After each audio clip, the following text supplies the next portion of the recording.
Good evening, ladies and gentlemen, and welcome back to the MazzaPlay.net Emirates D20 2022 powered by Fan Code. It's Emirates Blues versus Ajman, game number 7, live from the Dubai International Cricket Stadium. Game number 6, beg your pardon. Let's not waste any time. Let's go down to Ahmed Khwaja, who's with the captains for the toss.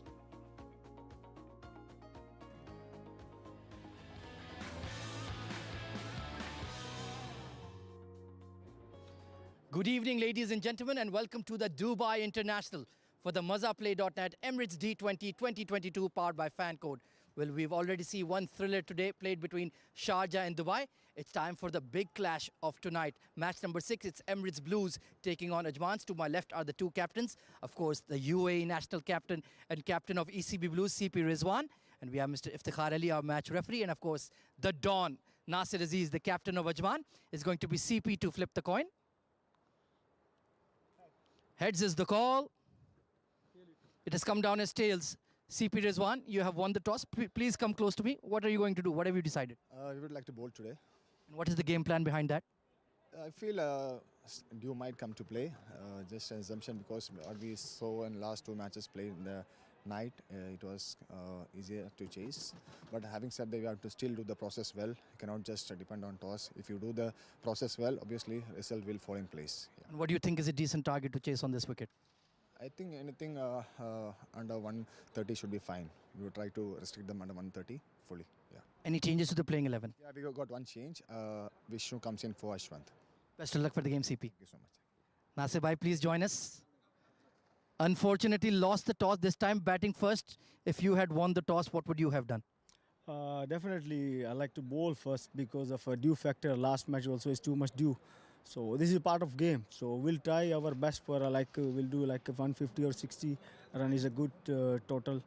And of course, this is a must-win match for you after losing to Abu Dhabi, but you are against a very high-quality side in the Blues. Yeah, definitely. So we'll try our best. Any changes to the playing 11 for tonight? We have like two changes, Sharaz Pia and Shakib Mansha, two fast bowlers here. Wonderful. Best of luck for the game, Nasir. Thank you. Right then, news from the center is that Emirates Cricket Blues have won the toss and they have elected to bowl first.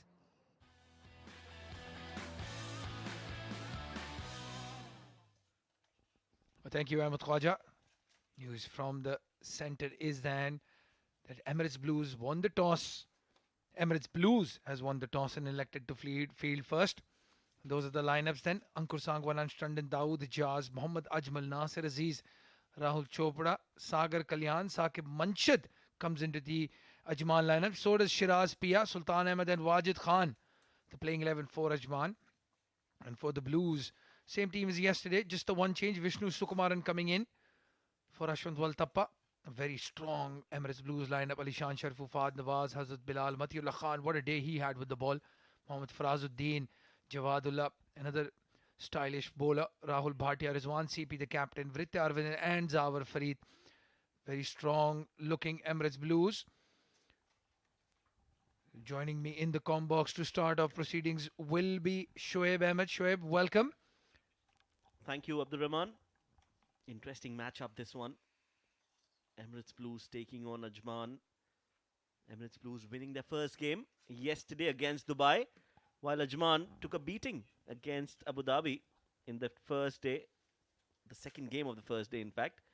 So now both these teams against each other. More importantly, Emirates Blues, they've got some really exciting talent. We know for a fact quite a few probables in that team and also some established UAE players. So a game that we all look forward to. Whenever this team is out there, we're always looking forward to a matchup.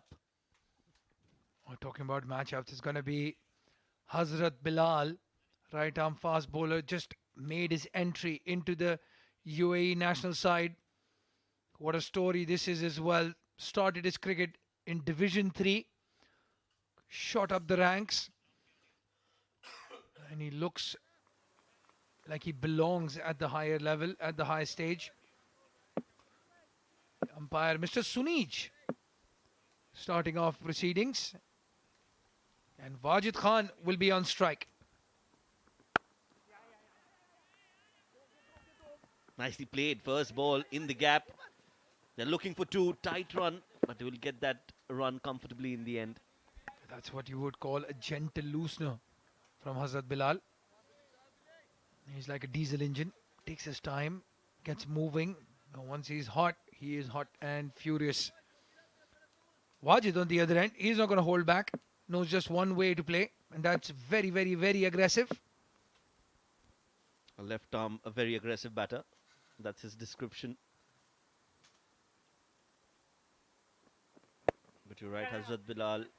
He does take a little bit of time to warm up, get his line right. He's one of those bowlers who relies on rhythm. Once he gets that right, he's a very dangerous bowler. Absolutely. Was almost unplayable yesterday. Sagar Kalyan, the other opener for Ajman. Just the 100 strike rate and an average of 14.67. I can tell you he's much, much better than that. Sagar Kalyan, very strong on the offside, plays a lovely cover drive. And they'll know this, the Emirates Blues team.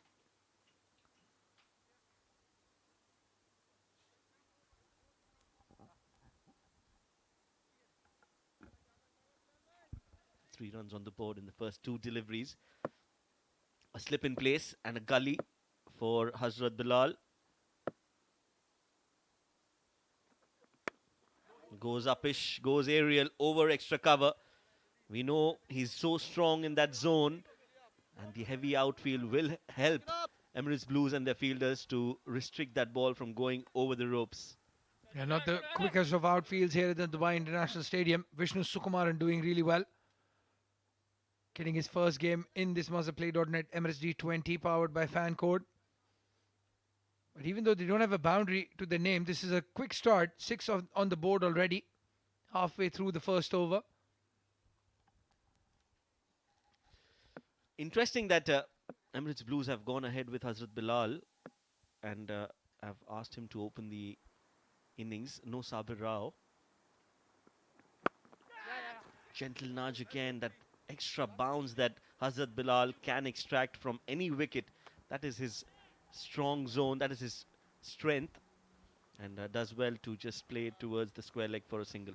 Yeah, this wicket, all the wickets here in the Dubai International Stadium, as Asif Lala was saying yesterday, have that tennis ball bounce. Catches the batsman by surprise, and if you hit the deck hard, it will come at you much quicker. You've seen a few nasty bouncers as well. Fizz past the helmet.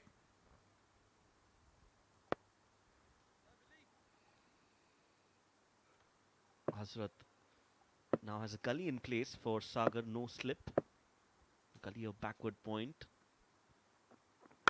Oh, nicely played. That is hammered straight down the ground towards long on for the first 6 of the game, and very unlike Sagar Kalyan, but very pleasing to watch. Well, I'll tell you what, there is a word that is abused nowadays, intent. And Sagar Kalyan showed a lot of intent there. As you said, usually favors the offside.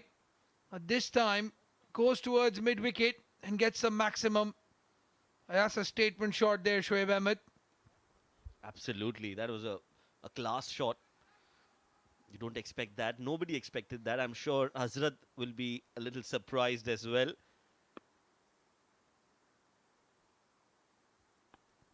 Well, just a few weeks back, I was having a chat with Sagar Kalyan, and he was saying he's trying to emulate Chris Lynn.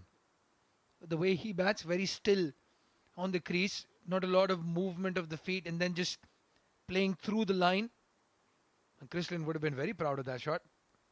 That definitely had some glimpse of the danger man, Chris Lynn.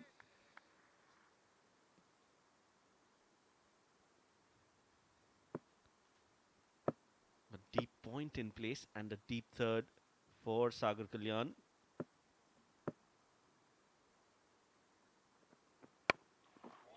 Again going down towards square leg.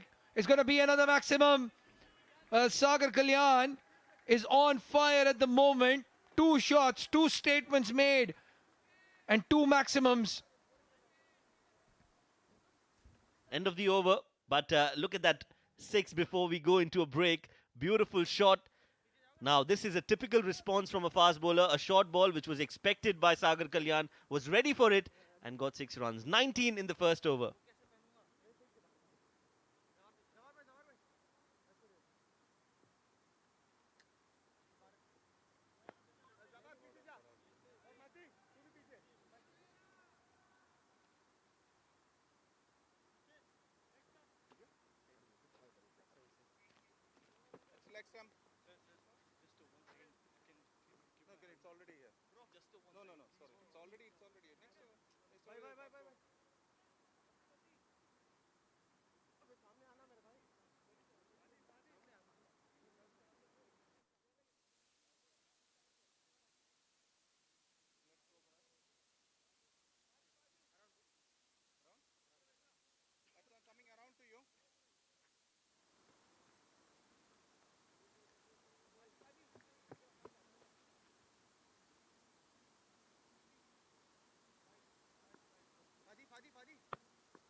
An interesting change here from Rizwan CP, bringing in Farazuddin for the second over.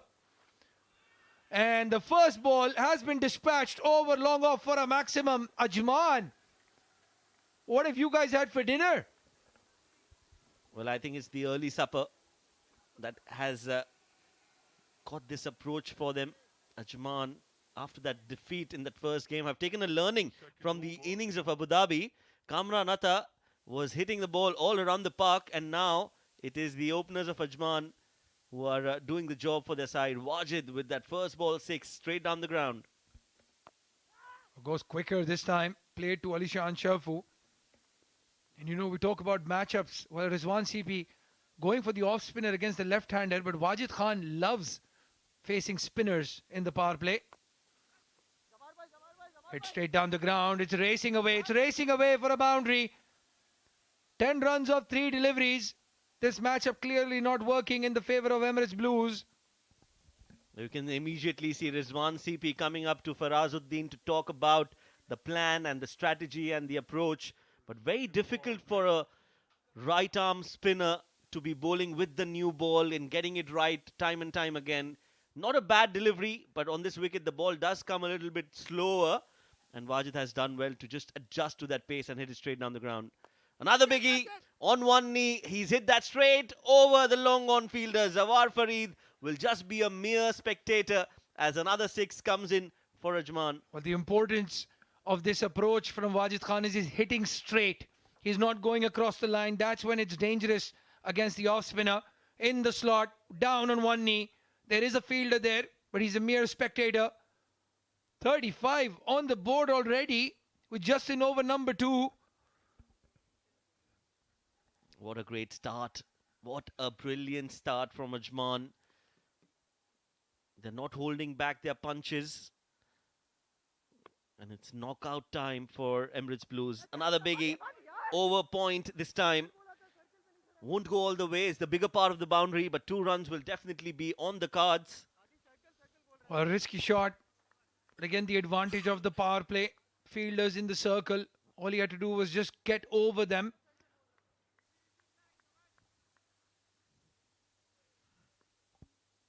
Was Fahad Nawaz at point. Rahul Bhatia at cover point. Oh, he's gone downtown again. And again, it's a maximum. Farazuddin trying to be a bit cheeky, bowling from behind the umpire. It doesn't make any difference. 24 runs have come off that over. Ajman are already at 43. And we're only at the end of the second over. What a start.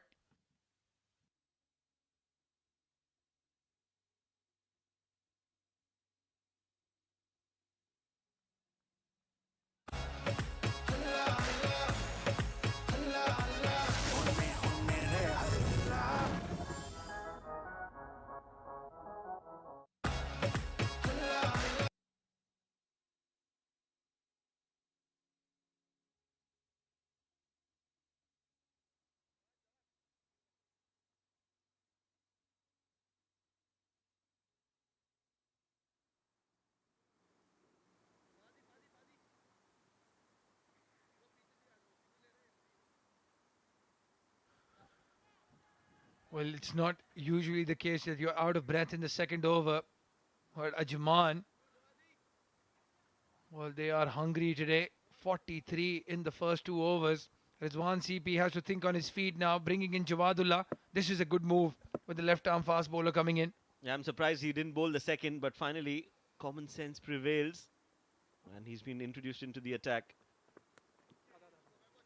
On the pads quicker. He's got some movement in the air, some movement off the deck as well. So Jawadullah is your obvious choice unless he's been taken for runs.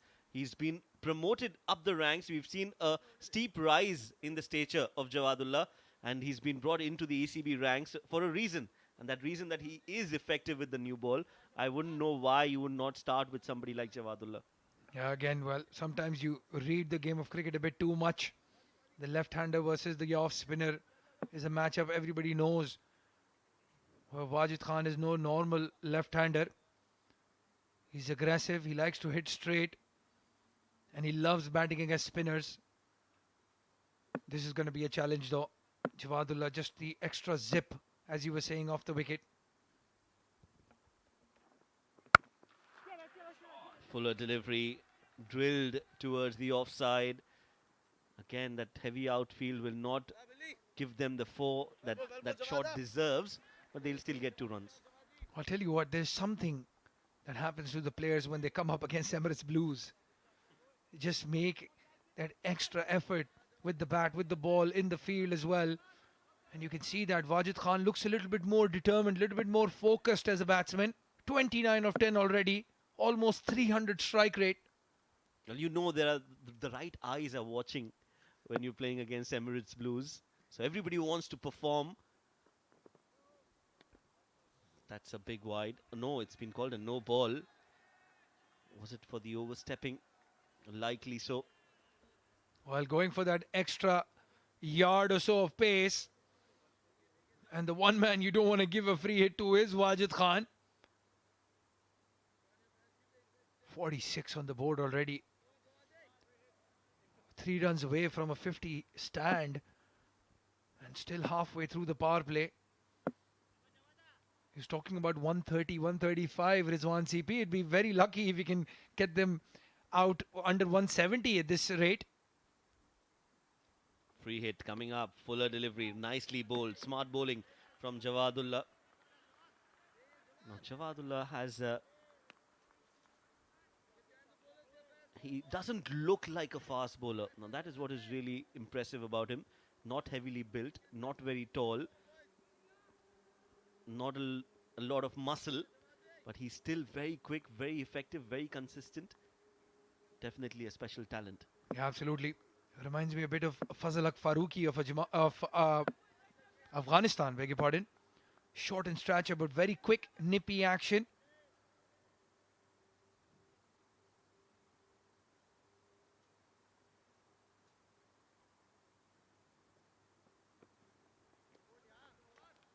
Oh, width on offer, but a bit too wide this time.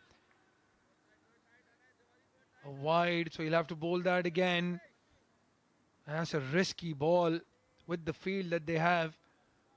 A deep third man and deep square leg. Everybody else is in the circle. You don't want to give width to Wajid Khan. It's just trying a little bit too much. Now I would want my fielders to be on the 30-yard circle and not inside, especially on the offside. You can see the extra cover and the mid-off fielder well inside the 30. And now he's moving back. That's much better.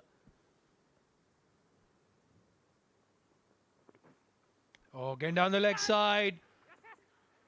Good effort there by Vritya Arvind. He saved 5 runs for his team, 4 runs for his team. A wide has been given.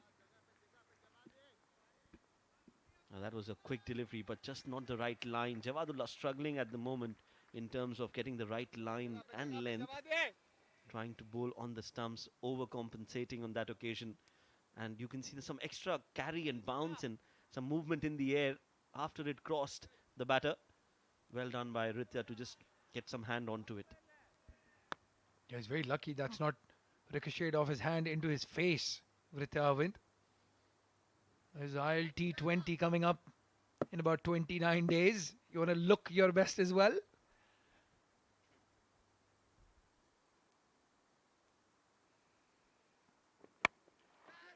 Swing up in the air. Chance for the fielder. Oh, he's grasped that. That should have been taken. Well, it's Hazrat Bilal, I think. Head up here, fellas. Come on, lads. And Come I on, have to fellas. One more question, chance here, fellas. why Come is on. your fast bowler at mid-on, Shoaib Ahmed? I don't see a reason why he should be there. You've got some really good fielders around the ground, and Hazrat Bilal, apologies, has made a mess of it. Should have been taken. Easy catch at this level. Absolutely. Rahul Bhatia stationed at square leg. And he's one of the safest pair of hands. Another change in the field now. There are 4 fielders on the leg side to the right-hander. They've brought in a short mid-wicket as well.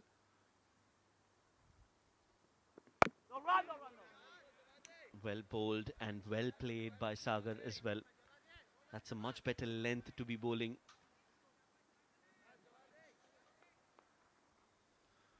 Well, 8 runs off the over. And in the power play, those are usually counted as expensive overs, but it's a good over.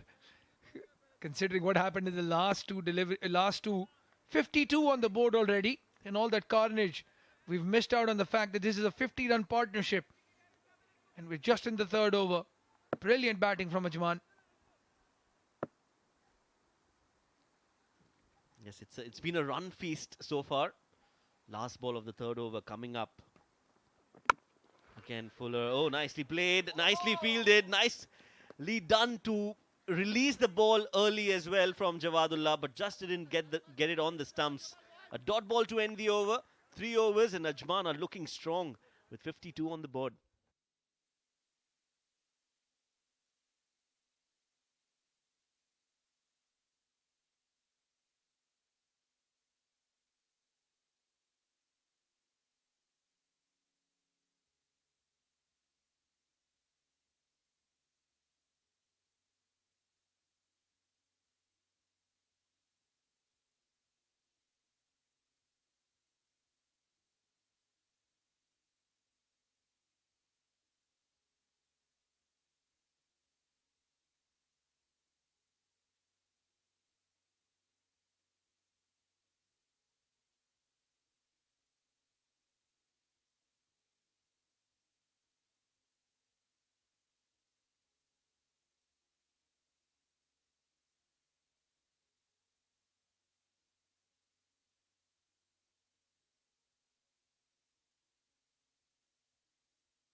Well, that's the last ball.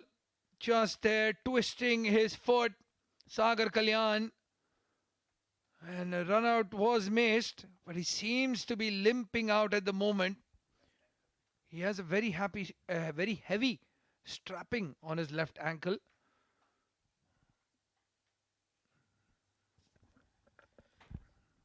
Yes, he was already injured and not 100% fit. That's what we've been informed by our specialist, Mr. Ahmad Khwaja, who's got information on everybody.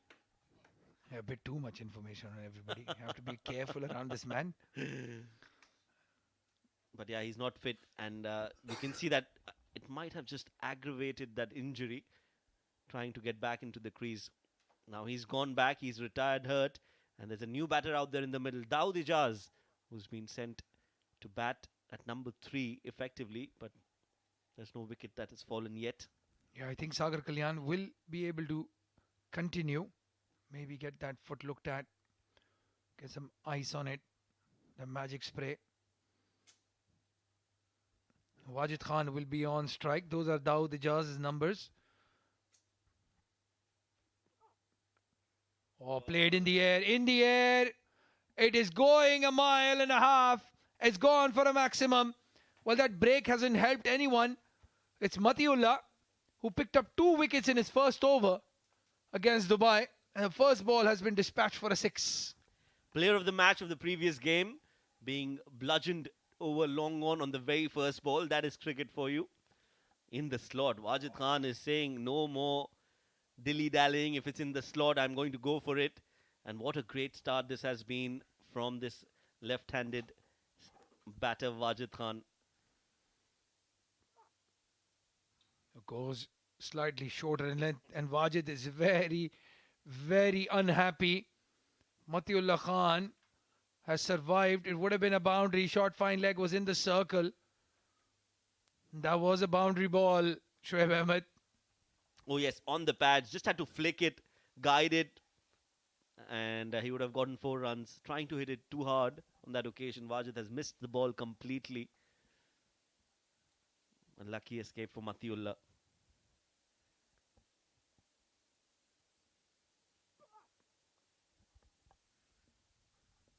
Slower delivery this time, and that's much better from Mati. Changing the pace on that delivery, knows that Wajid likes to attack, so I think that's a good plan. A couple of words exchanged as well. Matiullah Khan telling him to calm down just a little bit. Dawood Ijaz walking in. He's a very stylish batsman, very compact, great technique as well. It'll be interesting to see if he holds back or they go for the ball.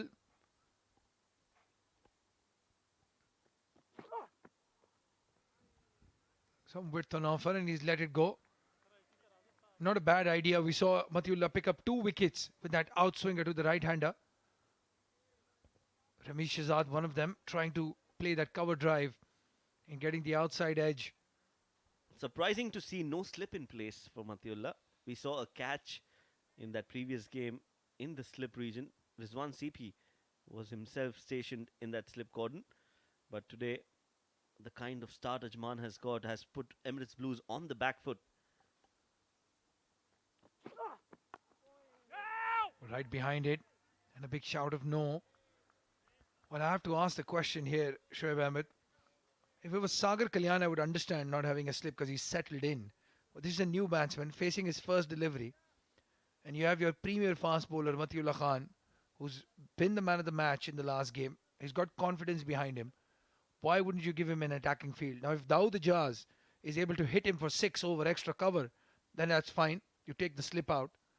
But from ball 1, you're basically telling Dawood Ijaz, we think you're a very good batsman. We're not going to get you out nicking to slip. A fumble will allow them to go for that single. A very valid question there. You've got access to players, Abdur Rahman. So I'll be keen to know the answer from Rizwan CP when you meet him next. But I completely agree and second that opinion. A slip is a must, especially for your player of the match. 4 overs, 60 for no loss.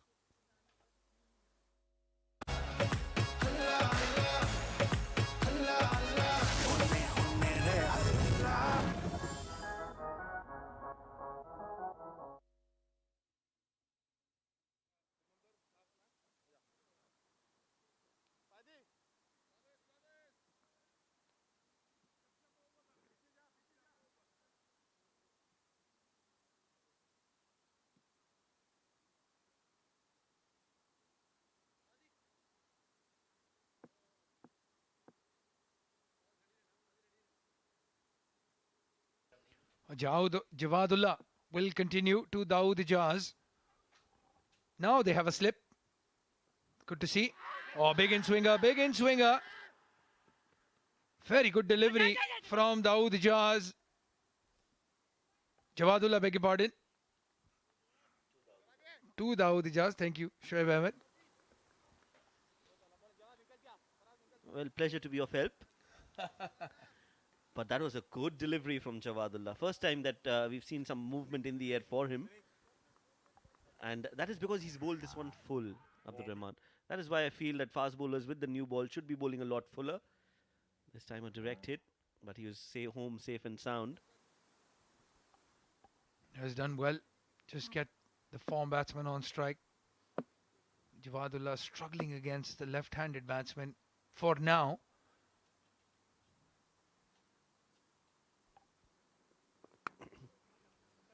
Outside edge is racing away. That's a good effort at the third man. I think it's Zawar Fareed who saved a boundary. That did really well, Zawar, to cut that off. It was running away onto his right, dived just at the right time to make sure the ball is in the field of play. But that's a good delivery. Again, that length, not on the front foot, not on the back foot. Gets the edge, and very well done by Zawar. Yesterday, they had that gully fielder for Aryan. They can't afford that right now. With the start that Wajid has taken, that would have gone right into the buckets of gully. That's the impact of an aggressive start. Again, flying down to third man. Zawar kept busy. Wajid Khan is not holding back at all. Good stuff here, Javadi. Good comeback here, fellas. Go on, lads. We know what his style of play is. Regardless of what the Let's go, situation boys. is, Lovely, he will Javadi. go for his shots. But that's a much better approach from Jawadullah. He's bowling in the right areas, asking the right questions, and has been one of the finds for UAE cricket in recent times. He definitely has. And this man, Dawood Ijaz, I think this is a brilliant opportunity for him to show his capability. He's been in the domestic circuit for a very long time. He's very solid as a batsman. Gets a single, gets to the other end. He can afford to take his time because of the start that they have. I think 78 was scored yesterday when Asif Lala went completely bonkers against Abu Dhabi. And this is a similar start. I think they could beat that record. It's a good start, no doubt about that.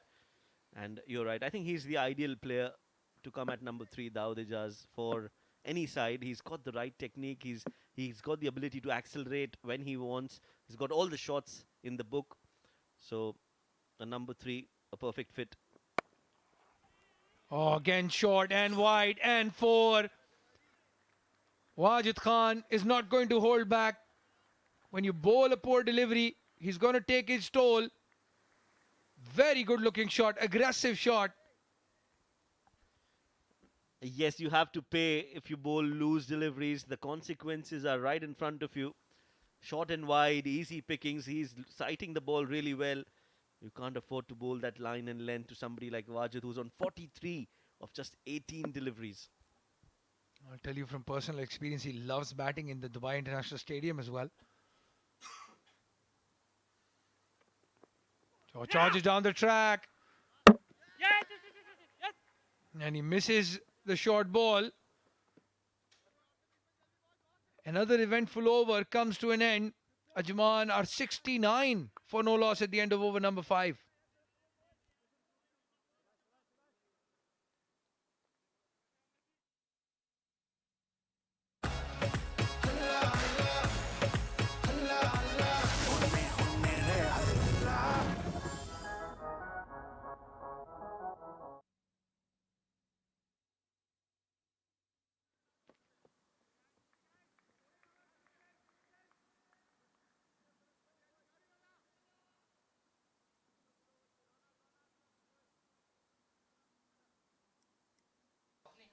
Matiullah Khan will continue. And this time is Dawood Ijaz looking for that aggressive hit towards the leg side. Just a single. Matiullah Khan definitely enjoys banter. Now having a conversation with Dawood Ijaz as well.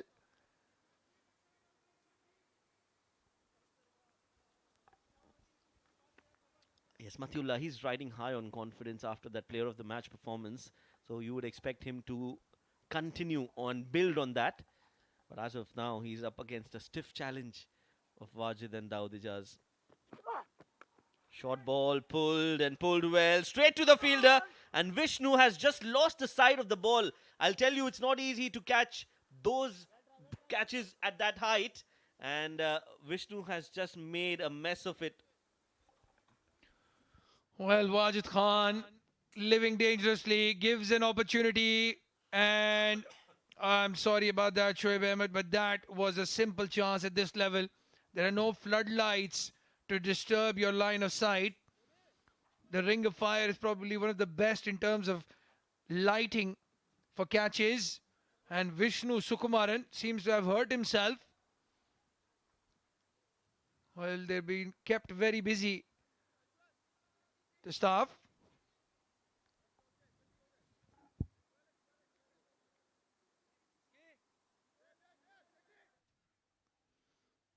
The Emirates board staff just helping him out. I think he's been hit on the chest, maybe just out of breath. Vishnu. The ball was traveling and traveling fast. Well, we all know how good a fielder Vishnu is. He's in the side. He can be in the side only for his fielding as well. But that must have hurt him. And that was another chance gone down. Is it the second catch that has been dropped in this game so far? Yes, the second chance. And he did signal as soon as that ball hit him that he's going out. 12th man in as we continue. Oh, again he's gone over, long off for a maximum. What a way to bring up your half century. Wajid Khan, take a bow. Well, another blistering knock from Wajid. He started off well and he's continued that momentum built on confidence. And that performance of Wajid tonight is going to be an impressive one. Everybody is going to stand up and take note of this left-handed aggressive batter. 53 of just 21 deliveries, 3 fours and 5 humongous sixes in that 50. Brilliant innings from this man. Clean hitting. Those maximums were not half hits. They didn't just land inside the rope. They travelled a long way. Matiullah Khan now under the pump. 11 conceded off 3 deliveries. Oh, it's a full toss. And Wajid Khan's weakness seems to be the ball on the leg side. He's missed out on at least 3 boundaries there. Well, if you can see that, I hope Rizwan CP can see that as well. Whenever it's been bowled on the leg side, he has struggled a bit. He's given a chance, a catch, and juicy full tosses have been missed by Wajid. So if I'm the captain, I'm going to get every bowler to bowl on the pads, especially against Wajid. Absolutely. The longer hits on the square. They've been feeding him outside off stump or in the slot. And he's been enjoying himself today. Dawood Ijaz comes back on strike. And some sanity prevails. Oh yes, a dot ball after a long time in this innings. 81 already in the 6th over. And I think this is the best power play we've seen so far in the tournament. Absolutely, and they've not lost a wicket. Yesterday, it was Hamdan Tahir who got out in the power play. Ajman have not lost a single wicket in the power play. Can Matiullah change that stat? Last ball of the over coming up. 12 off it already. It's in the air, it's flying down to third man. A slight fumble, but he's done well, Hazrat Bilal. And they get to, well, what a power play. What excitement here at the Mazaplay.net Emirates D20. 83 for no loss, Ajman at the end of over number 6. Let's have a look at the highlights then. And the entire power play was a set of highlights. Sagar Kalyan started off with 2 sixes in the first over.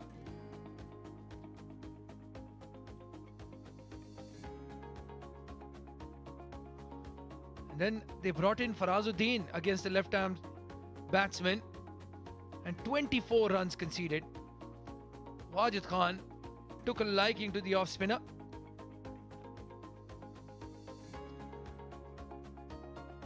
Wajid Khan and Matiullah, well, there was just one winner in that battle.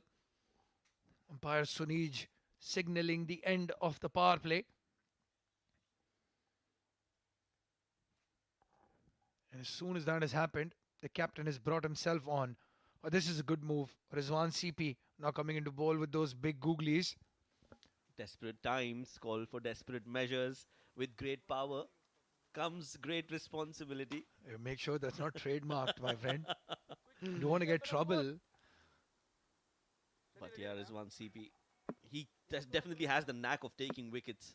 Come on, CP. 19 matches, 6 innings, 2 wickets for him. Wicket time, CP. But we've seen him bowl and he's very, very lethal with those googlies. Well bowled, well bowled. Just as you were saying, Rizwan CP targeting the pads of Wajid. But yeah, Just a single. point on us, Zawari. He's Jawad- criminally underbowled Rizwan CP in my opinion. Now that he's the captain of Emirates Blues, maybe getting the opportunity to take that call. Bas, Ali. Enough, enough. It's a very unusual bowling action, very sidearm, and Come on, also CP. feel a little wrong-footed, if I may say so, but very effective nevertheless.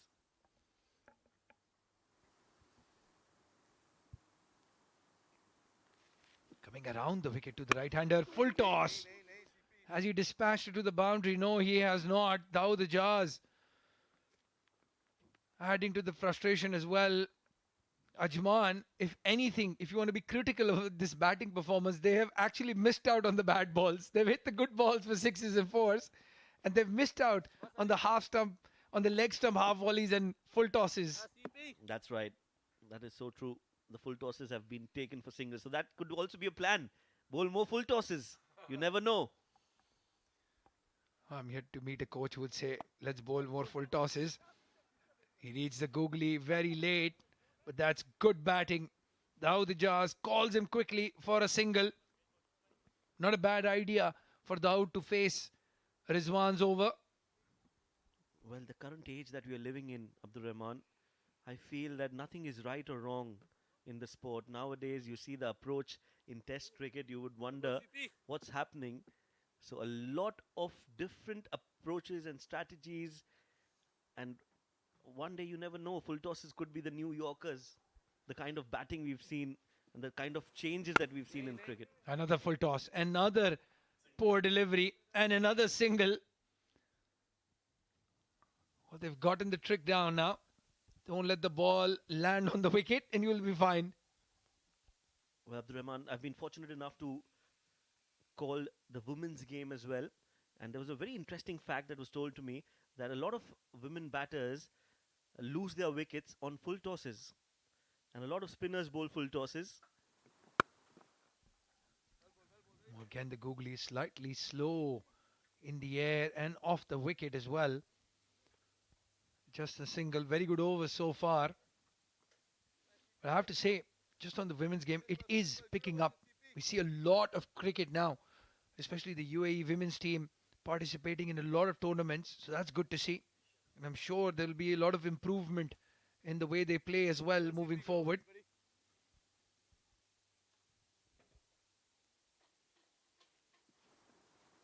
Oh, absolutely. There's an under 19 World Cup happening next year in South Africa. The first ever women's under 19 World Cup. 7 overs, 88 for no loss.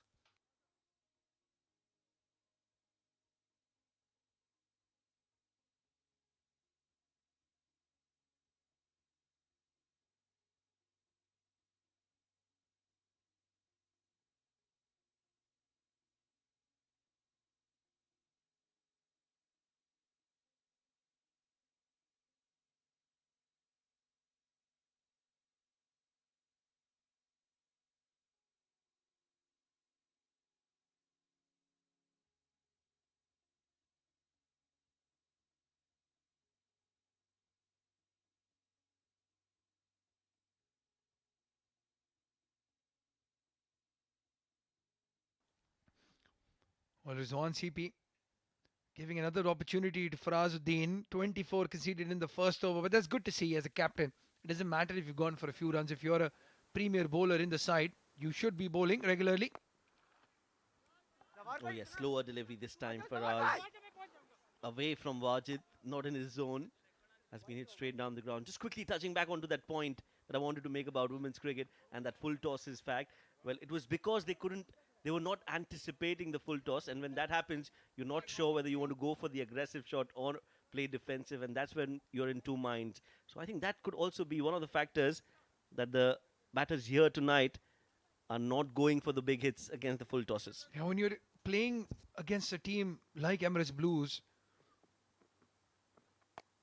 oh, in the air, and a wicket goes. Farazuddin strikes. The right-hander unable to clear the circle. That's a good catch taken at cover. Some extra bounce. Extra bounce has done it for Dawood Ijaz. Look at him, just looking to go on the back foot. Some bounce that he didn't expect and straight to the fielder at short covers. Aditya Shetty is the man there, who's the 12th player replacing Vishnu Sukumaran and immediately contributes in the field. So 89 for 1 now as Dawood Ijaz walks after scoring 7 of 12.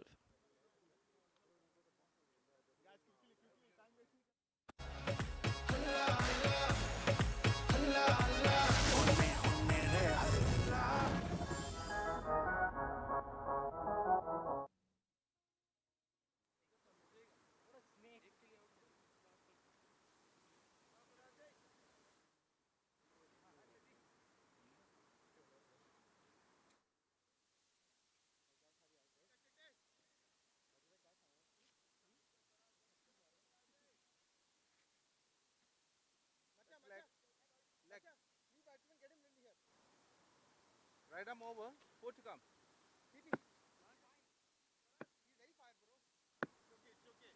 A new batsman walking in is Rahul Chopra. Another aggressive batsman. Aggressive batter, beg your pardon. I realized that you were being politically correct a number of times. The players, because we're used to calling them batsmen. Unfortunately, haven't covered any women's game in my tenure so far. Yet. Hopefully Yet. pretty soon. But yeah, that's a big learning for me as well. This one's been hit straight down the ground. Wajid has hit that and will find the fielder.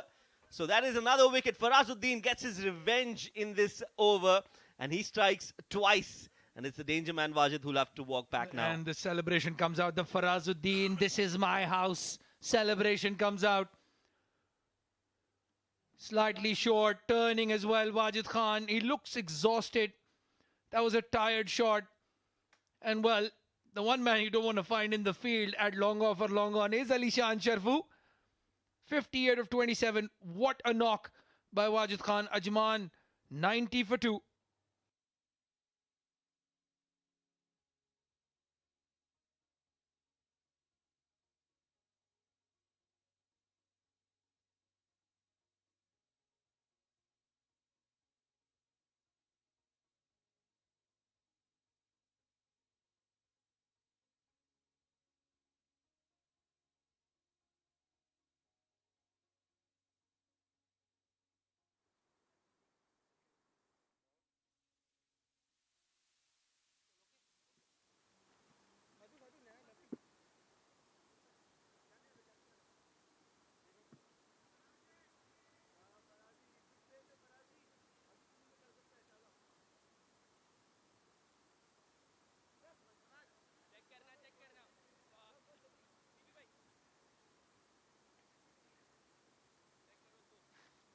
That's center. Center. The new batter walking in is unstunned. You're a quick learner. Thank you Abdul very Rahman. much. I have a Right good arm around teacher you to play. in you, Shoaib. He's his friends, good friends. 24 matches for Anstanden in T20 career. 304 runs for him. Very stylish. Looks very good out there in the middle whenever he's coming out to bat. Just doesn't score enough runs. Yeah, and he knows that. Every time he gets out cheaply, he just thinks about what he's done wrong. And this is a brilliant platform that's been set for a batter like him. Look at that drive. High elbow, everything perfect about that. What an over for Azuddin, the champion, with the comeback over. Just the 3 runs and 2 wickets. Ajman now 91 for the loss of 2 in 8. Bilal भाई इधर से पीछे चले जाओ ना deep cover easy होगा Faraz run long off Ali Ali Ali Ali come point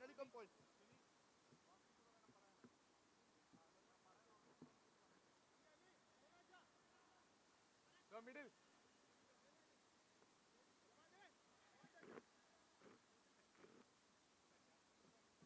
बस जवाब दे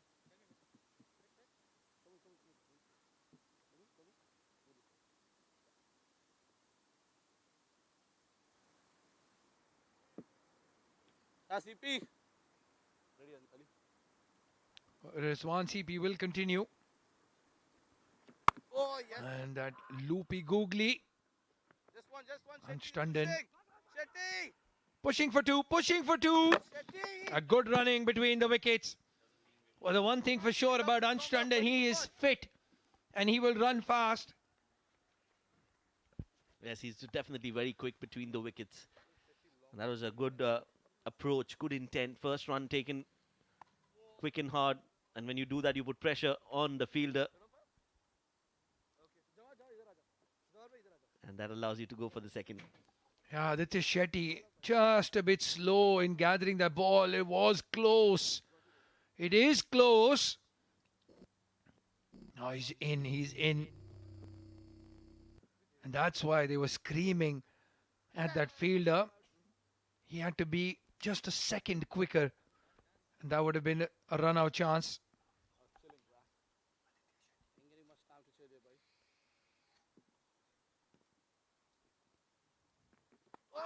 Googly again and just beats the slip fielder Alishan Sharfu there. Played fine and will get 2 more. Well, getting the ball to talk now, the spinners. Well ball. Rizwan CP getting a lot of turn. And he, again, because of his action as high arm release, gets a lot of bounce as well. Zawar Farid, well, he was injured. So I think he's being a bit ginger in the field. Not his 100% Zawar. And I haven't seen him bowl as well. So definitely some injury. Bowls for UAE at the highest level. Nice. Bowled in the World Cup as well. I haven't seen him bowl. If I'm not mistaken, he's their third choice fast bowler. Zawar Bilal भाई missed the last game because of a fracture, the game against Namibia. And then since then hasn't played for UAE, not in the 50-over game as well. So recovering from injury. And as you rightly said, hasn't bowled so far in this MazaPlay.net Emirates D20. Might see him in action today though. no run Faraz get down yeah boy It's so difficult Faraz to play somebody who bowls so slow in the air.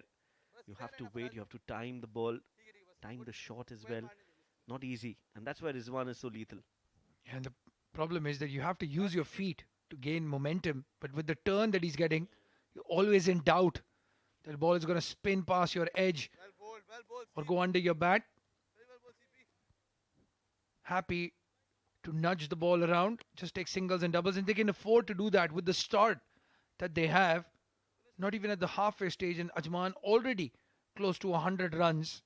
catch coming straight into you And they have the firepower right at the death as well to cut loose and get about 75, 80 in the last 10 overs. That would be a very healthy score.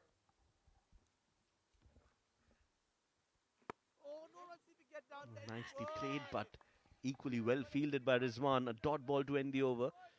And that's been a very effective over from Rizwan. Just 6 runs off it. It's 97 for 2.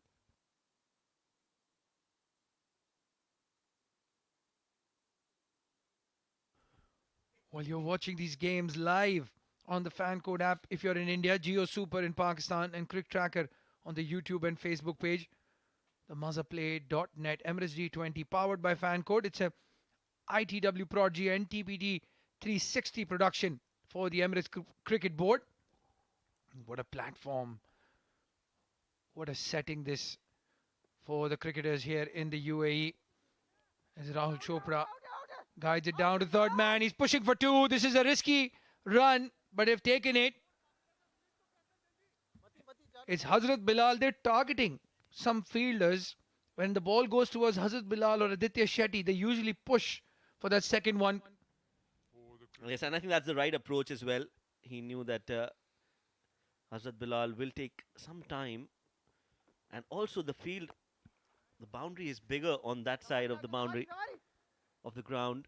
This time hit straight down towards Zawar. Another couple added to the total. And played in the gap again. The full toss missed out. And with that, the 100 comes up for Ajman. 101 for the loss of 2 wickets in 9.2. This is an exciting batting performance from Ajman. Oh, brilliant. Brilliant from Farazuddin. Off his own bowling, quick to cover ground and stop that single.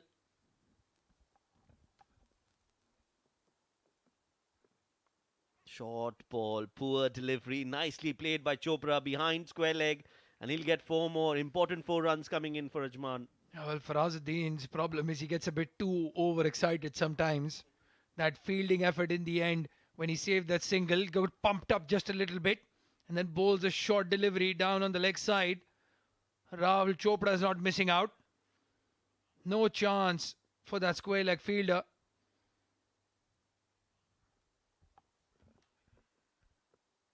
That's much better. Flighted and Fuller drilled again by Chopra. He's also a very sensible batter. He knows his role in the side and he's got the ability to pace his innings. Rahul Chopra. Last ball of the 10th over.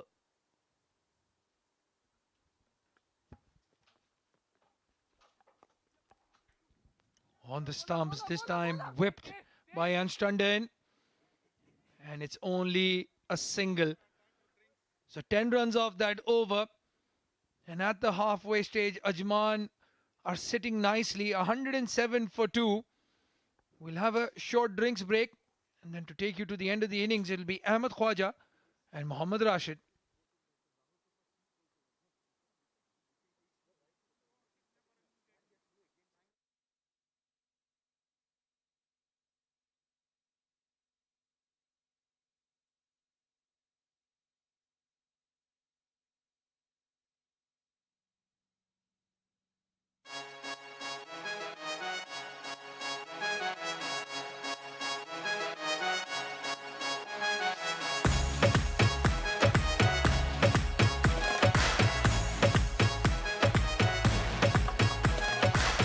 एक rush है नस नस में लगे कुछ नहीं अब बस में उठने वाला है एक तूफान जूतों की फीते लगे कसने बूम जब चलेगा बल्ला मचेगा हल्ला मचेगा शोर भाई कैच पकड़ना मैच छलक जाए हाथ से बॉय बाजी मार जा चाहे शार जा चाहे दुबई मैदान में और जान लगा और कर दे दबाई get up and keep on moving get up and hit that shot get up don't stop the music होने रे हल्ला हल्ला हल्ला हल्ला हल्ला हल्ला होने रे हल्ला हल्ला हल्ला हल्ला हल्ला हल्ला होने रे बॉल करा ऐसी देखे पूरा आबू धाबी जो फेस करे रन चेस करे तो करे खराबी हड़कान किसी ना चेहरे पे ना फिक्र जरा भी हमारा गिरती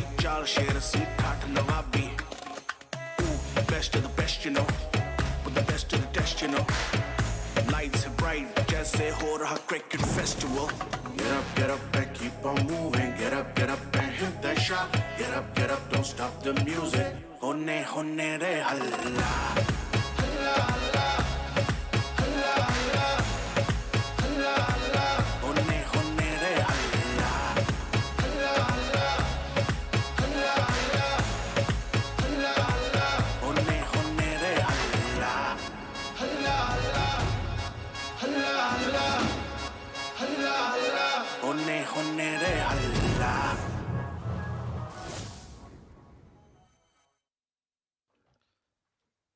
The action starts from the 13th of January, the first edition of the ILT20. Thank you very much, Badsha, for that rocking track. And joining me in the box for the resumption of this very interesting game is going to be Mohammad Rashid. Good evening, Rashid. Welcome back to the box. Good evening, Ahmed, and thank you very much. ILT T20 starts from the 13th of January. Very exciting tournament. Oh, it's going to be lit, as the youngsters say. Meanwhile, 107 for 2 at the halfway stage. Ajman. Well, finally somebody has broken the rut of low scores thanks to the brilliance, outstanding hitting of Wajid Khan. Oh, that was a brilliant show by Wajid Khan. I feel a bit sorry for Sagar. He was batting really well as well, but unfortunately got injured there. Yeah, hopefully he'll be fit for the entire D20. He was already coming into the game with a niggle. That left ankle of his was heavily strapped. And those 2 sixes of Hazrat Bilal were something absolutely incredible. Meanwhile, Rahul Bhatia, very fine bowler in his own right. Left arm spinner, part of the UAE national side. A beautiful cut shot by Rahul Chopra behind point. But that fielder was placed very square on that deep cover region just for that back cut. And we see that fielder, he was quite a bit inside that boundary line, not coming from that end of the circle. And it's very important that Ansh Tandon and Rahul Chopra continue this momentum. You need to get up to about 170, 175. You cannot afford to get bogged down and get restricted to 145, 150 here, Rashid. Absolutely. And they must make sure that the start they've got by Wajid, they make the most out of it. And they keep rotating strikes. That is very important. And the odd boundaries here and there would help as well. Absolutely. The matchup does favor Ansh. And Rahul Chopra is also a fabulous player of spin. So they will be looking to counter all the spin options that the Blues have, the likes of Rahul Bhatia, Rizwan CP, Farazuddin, to name a few. Just looking to build a partnership currently. Oh, hitting the splice of the bat there, a hint of extra bounce. We haven't seen much of a break from the spinners, but we did see that extra bounce coming into play. Wajid was dealing very well with these kind of deliveries. Brutal hitting. That's the perfect way to describe it. Once again pushed off the back foot and getting plenty of encouragement from his wicketkeeper. Steady over from Rahul. 110 for 2 with 9 overs to go.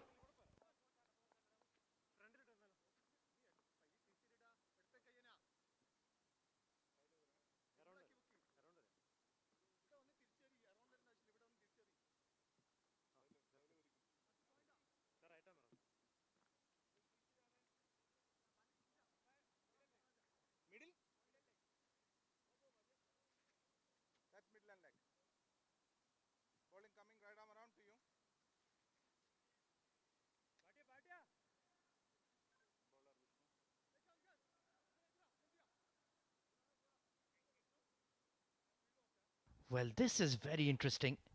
Vishnu Sukumaran coming on to bowl for the Blues. Bowling some off break. Once again, must be because of the left-handers at the crease. I understand that it is a good tactic to have a right arm off break when there's a left-hander at the crease, but you cannot get that much tied down into that belief that we have seen today, Rashid. We saw Farazuddin, that gamble backfired big time. Sliced over the top of the covers and just short of that deep cover fielder, Rahul Bhatia himself. I understand the tactic, but it doesn't mean you have to do it by rote all the time, Rashid. Certainly, and I think if you don't have a look at the replay there, sliced up, and very good effort there by Rahul Bhatia. He almost got there. Brilliant effort there, and very well done there. So coming back to your point, I think you're right. Absolutely, it doesn't really have to be an off spinner bowling to a left-hand batsman. 12 of 12 for Rahul Chopra so far. And you have so many senior bowlers. You have the likes of Rahul Bhatia himself. Rizwan CP himself can bowl a bit. But then you went to Farazuddin in the power play. They took 43 runs off the first 2 overs. They got that early momentum. Now they're going at 10 runs per over on a surface you know it's difficult to score heavily on. So I just feel that the tactics have not been great from the Blues. Big shot by Ansh Tandon. And he clears the mid-wicket for 6. Well, he didn't care about that matchup, did he? Absolutely. And as soon as he saw that the part-timer coming in, he's made the most out of it. And them being teammates, I'm sure he knows what kind of deliveries he bowls. You always should back your frontliners. Wonderful sparkling footwork there from Ansh. Look at that. And went through with the shot. No need to run for that one. Strike a pose for the photographers. Glorious hit. And now this one over that he tried to sneak in from Vishnu has also backfired. Absolutely, and the brilliant over Rahul Bhatia bowled the last over. I think he just gave away 2 or 3 runs, and that's gone down the drain now. Serious pressure on the Blues. It's the cream of the crop of the UAE in this squad. Hazrat Bilal, Jawadullah, Vishnu Sukumaran, Mohammad Farazuddin, Ali Shan Sharfu, Vritya Arvind, Rizwan CP, all the top names. And this would be a mega upset if they get knocked over by the men in purple. Oh, was that an edge? Well, Vishnu certainly thinks so. Vritya's body language not that great. I think that was very close as we look at the replay. Oh, yes, that was slightly an outside edge there. Repeats the shot, this time falling short of the backward point. Somehow he's gotten away with that over. Only 8 of it, 118 for 2 at the end of 12.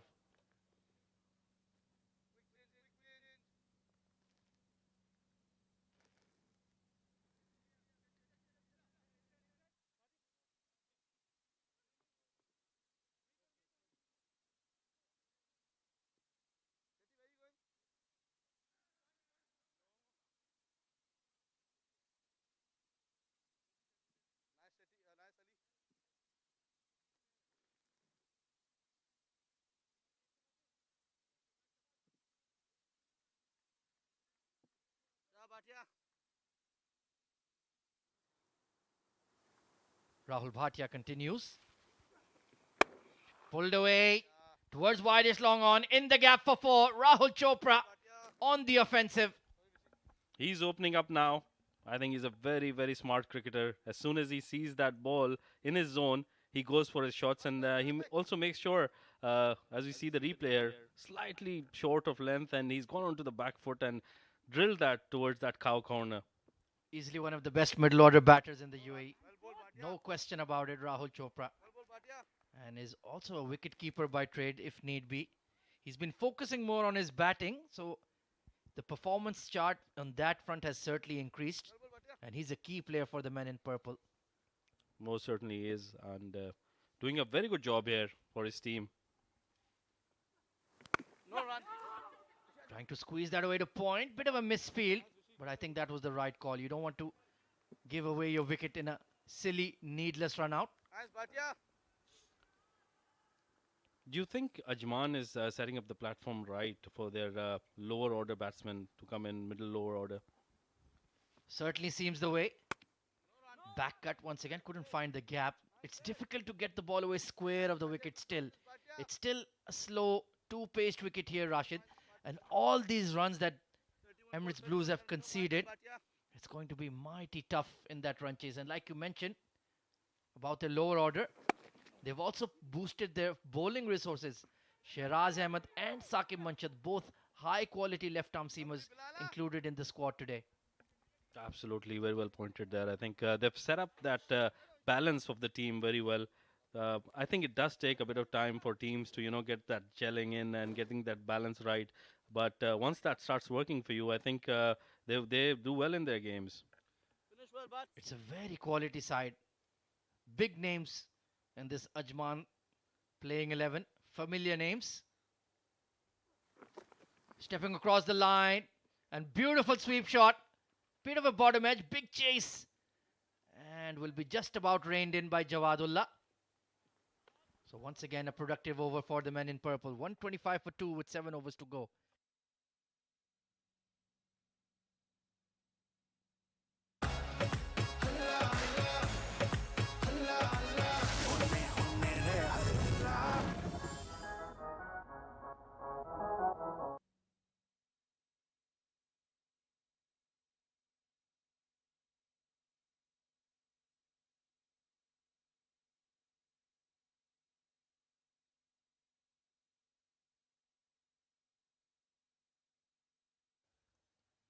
Well, they're persisting with Vishnu Sukumaran. Not sure how sound this tactic is. Pulled away hard through square. Boundary for Rahul Chopra. What a brilliant shot that was. Timed it to perfection. There was a fielder down there and he didn't move an inch. That was really well timed. That went like an absolute rocket. Slightly short, and that was enough. Aiming for the leg umpire. Almost cleaned him out. And absolutely no chance for the deep square. Well, you mentioned their lower order. They have got the likes of Mohammad Ajmal still to come. He's a big striker of the ball. Sultan Ahmed, Nasser Aziz can belt the ball a long distance as well. Back cut, so the spinners are not being able to create any pressure at all right now, Rashid. Absolutely, and I think the Ajman batters are doing a really good job. As soon as they get that boundary ball, they're not missing out, and they're making sure they keep rotating that strike. This is excellent batting.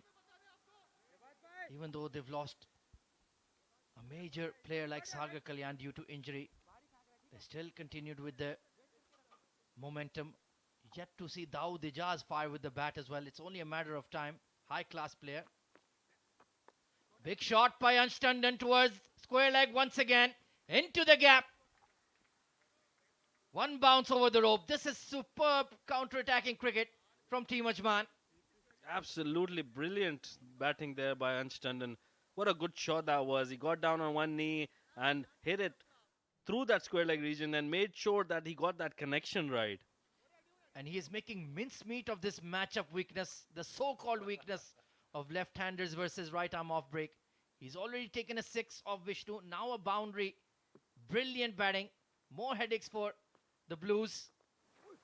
Oh, inside edge. That just jumped over the bails. How unlucky.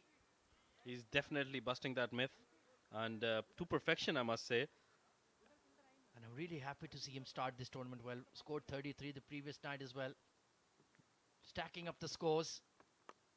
A big sweep shot once again. Into the gap once again. Fantastic batting, Ansh Tandon. Ansh is playing a blinder of an innings here. I think he's just milking those runs and he's making sure that the part-timers used here are just going to the boundary. Well, you have to feel for CP Rizwan. He must be tearing his hair out. Brilliant batting. This is tactical brilliance from Ajman. This time drag towards wide-ish long on. They're going to push for 2 here. Ansh is a super athlete. They've set off. Chance for a run out here. Oh, excellent. Brilliant running. Another expensive over from Vishnu Sukumaran. And he's been taken for 23 runs in his 2 overs. 140 for 2. 6 overs to go.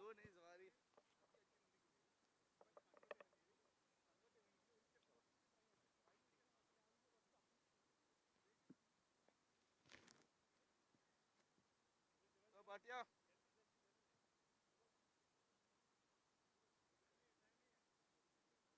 Zawar bhai.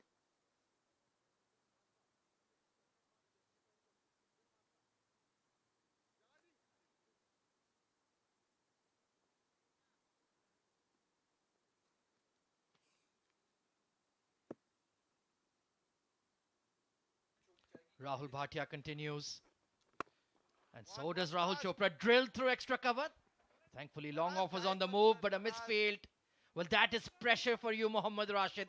They're fumbling and stumbling in the outfield now. Certainly, and Faraz being one of the arguably the best fielders in the side, he's just fumbled there and they've made the most of it and taken a couple of runs. You can see from the body language, they're feeling the heat. A beautiful paddle sweep this time. More runs. There's nobody at fine leg. In fact, it's the point fielder running all the way across. Vishnu himself, and they'll pick up 3 easily. Well, the wheels are coming off here for the Blues. And they're just toying with the bowling. He didn't have a fine leg in place and he's just placed it there and picked up 3 runs. Very risk-free 3 runs. How many are they going to amass here? I think we're looking at a 200 score. And it will take something incredible from the likes of Vritya Arvind, CP Rizwan to gun this score down. We're already looking at 180 very easily. They need wickets. Hard pull through mid-wicket once again. Only a single this time. So without taking any risks whatsoever, they've taken 6 runs off 3 deliveries. Super batting there by both these Ansh Tandon and Rahul Chopra, complementing each other, making sure that they keep rotating that strike and getting those boundaries as well. And they're getting their cardio in as well. Breathing hard now, Rahul Chopra. 28 of 22.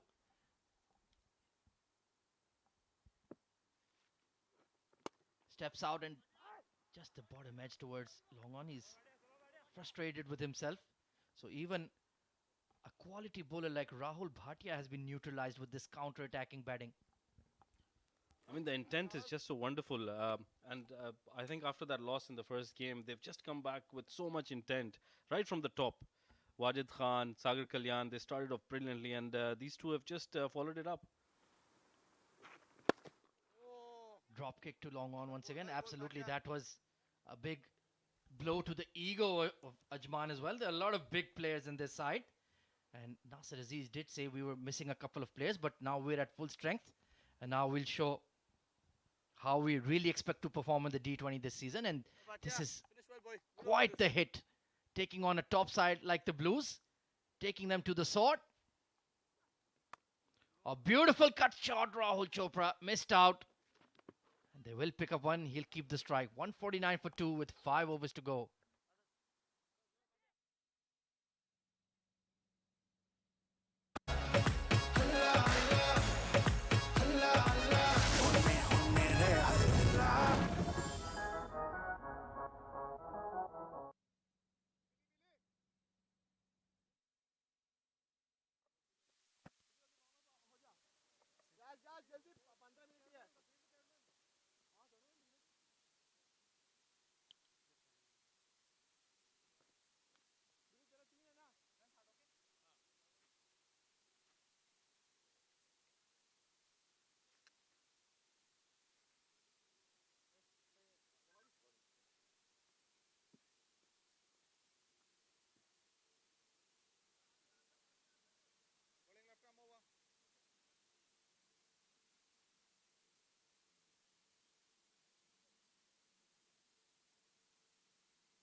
Well, this is a good bowling move. I feel Mohammad Jawadullah reintroduced into the attack slightly early. He'll bowl perhaps the 16th and the 18th, so they still need to cover some overs. But you had to break this partnership somehow, Rashid. And this is just the bowler who can do so. Left arm fast, young firebrand. Onto the pads, and you can see he's already rushing the batters here. Yeah, and they've scored with that run. They've got 150 on the board in 15.1 overs.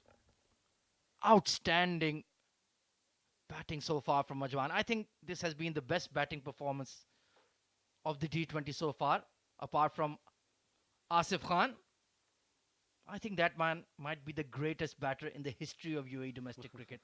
I don't think that's an unfair claim. Arguably one of the best. Outstanding start he's had to the D20 already. Already got almost 200 runs in 2 matches. Ridiculous. Meanwhile, Jawadullah versus Ansh Tandon. Oh, you can see that extra pace was just trying to paddle it over the point fielder. Slightly short, and Ansh trying to hit that over the point region, but rising on him. He does love to play that shot. I've seen him play that fair few times. There is a deep fine leg, deep square leg, and deep mid wicket as well. Mid off and mid on are up. So nothing is going to be pitched up basically. So far, only 1 run off the over. Bit of a bottom edge there. There is a deep fine in place. It's very hard to hit Jawadullah in front of the wicket. He's that quick. Absolutely, he's very quick, and as soon as the faster bowlers have come in, we've seen that both Ansh and Rahul are struggling a bit. Well, that was exactly my point. When you have the likes of Matiullah Khan, Mohammad Jawadullah, Hazrat Bilal in your armory, why are you relying on dibbly-dobbly part-time bowlers? That's just allowed Ajman to remain in the game. You should have been a lot more attacking with your fast men. But now, you're in damage control mode. A lot more pressure on the fast man. Hooked away. Has he got enough of a connection? Yes, he has. Boundary Rahul Chopra. Slightly wavered Jawadullah. The intent was right, but I think Rahul Chopra using that crease to perfection. He's just moved across towards the off stump and hit it as fine as he could. Yeah, it's a very natural shot to him. He is what the great Sunny Gavaskar likes to say, vertically challenged. So he's close to the surface, so he can play that hook shot with ease on anything short. 34 of 26. He's playing a blinder already. This is a statement knock from Rahul Chopra and Ajman tonight. Using the pace, squeezing it out to deep cover. They're pushing for two here. Ansh is willing, and they'll get it easily. Excellent running between the wickets. Super running there by these two. I think they're getting that cardio in. They most certainly are. And another person that we saw in the outfield, Zawar Farid. High quality. Bowls those tough overs for the UAE national side. He's just fielding as a cover sweeper. Why wasn't he brought into the attack? This baffles me. I think the bowling changes today. 36 of 27. Young Jawadullah desperately straining to produce a wicket. Oh, just missing the leg stick. And I think it has just flicked something, given as a dot ball. Decent over, not too bad. 157 for 2.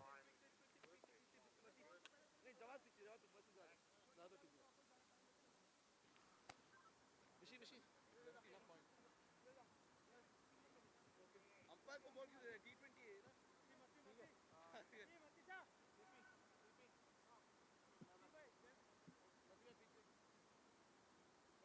So middle leg, middle and leg.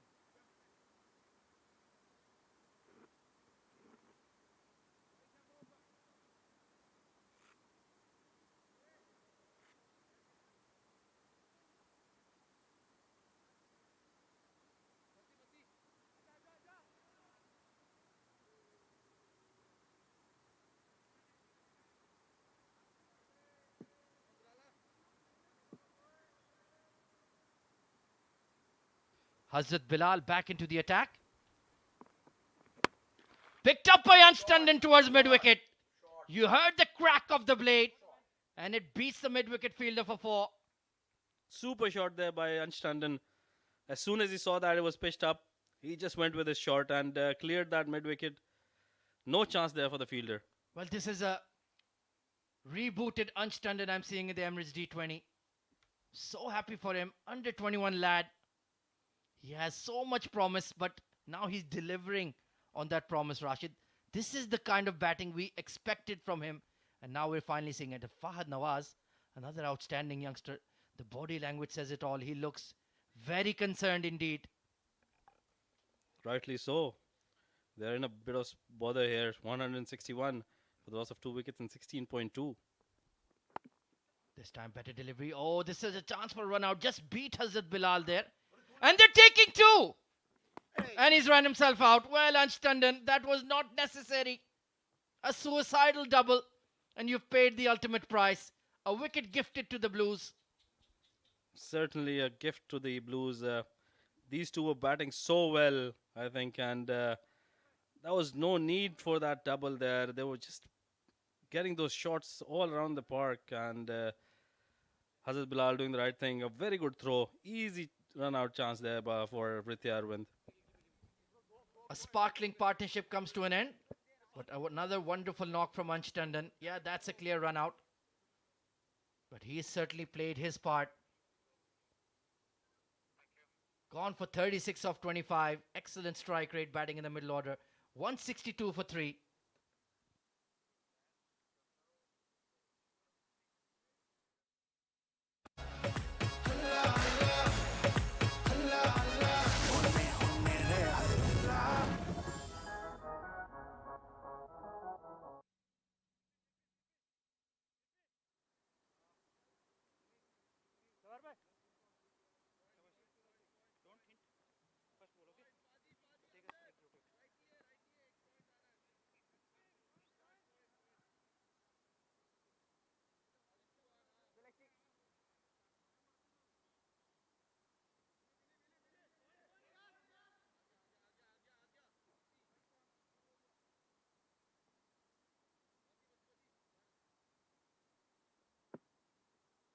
Well, in comes Mohammad Ajmal.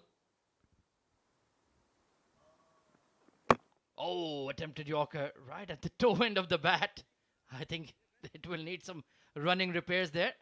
But that is the raw pace of Hazrat Bilal when he gets it right. Really well bowled, and I think equally well played. He's dug that out really well, and they've picked up a single as well. So good shot at the end for him.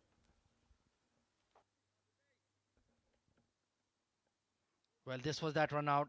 Just skipped past Hazrat Bilal there.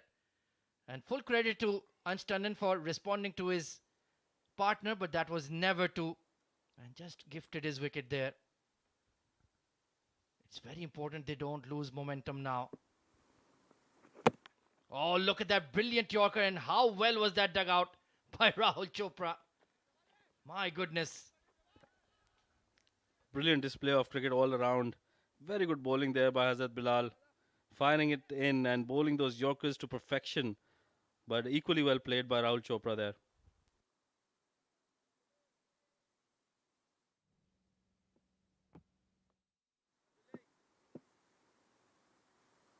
Absolutely perfect block hole Yorker. But that is the class and quality of Rahul Chopra. Slow delivery. Forced away behind point. They're going to push for two here and get it easily. So even though they've broken the partnership, they just can't stop the flow of runs right now. Ajmal doing really well here. He's making sure that he doesn't eat up those deliveries and taking a single or a double on every delivery he's faced so far.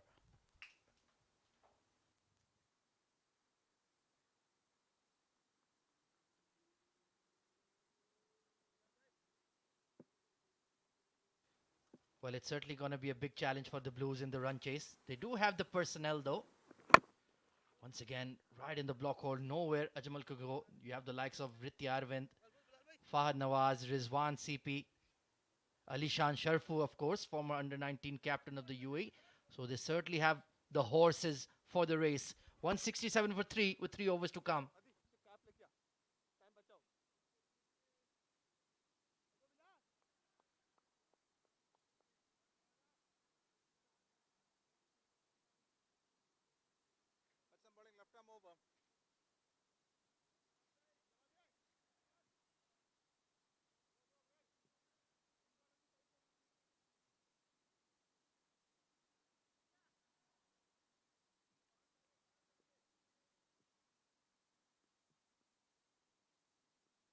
Jawadullah will bowl out here. So the 16th and 18th indeed for him. Skewed off the bat for one. Ajmal doing the right thing. He's not getting bogged down and he's feeding the strike to Rahul Chopra. I love this approach by Ajman. They've got that intent right from the start, as you mentioned before as well. That brilliant start they got, and Ansh Tandon followed it up. Rahul Chopra still down there, and he's making sure that he can get as many runs as possible. So often he's the crisis man for them, and so often he delivers. Really has that ice flowing through his veins, and CP Rizwan looks very concerned. Oh, once again dug out. Brilliant. Slower Yorker. Oh, a direct hit might have been close there, Rashid. Very close indeed. Very well fielded there, and Rahul, I think just took it a bit easy there. As soon as he hit that shot, just jogging down, and Vishnu going for that shy at the stumps, just missing it by a whisker. Yeah, he did not expect that throw to come to his end. Don't want to underestimate these youngsters there, Rahul. Big gap behind point there. Will Ajmal look to slice the ball over point? Once again, right on the money. This boy, Jawadullah, is only about maybe 16 or 17 years old. But look at that pace and control, Rashid. What a prospect. What a find for the UAE. Super bowler he is, I must say. Very good pace, control, and he can bowl those Yorkers on will. We've seen 3 already in this over, and he's only bowled 3 balls. He's taken a very heavy leg side field. There's a deep square, mid wicket, and a deep fine leg.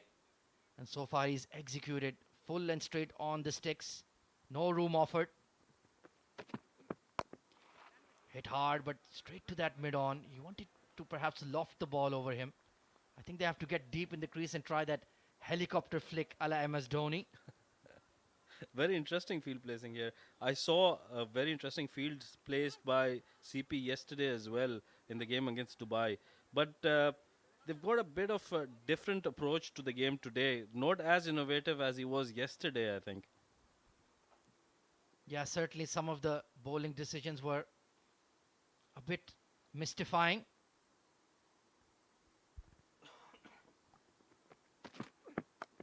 Oh, beautiful flick into the gap behind square. Rahul Chopra, you genius. Brilliant shot there. He just heard you, I think. He used that crease, went deep into the crease and converted that Yorker into a full toss, low full toss, and placed it perfectly between those two fielders, between fine leg and the deep square leg. Well, I don't like to toot my own horn, but I was absolutely spot on there. 42 of 32. He deserves a 50, but time is running out.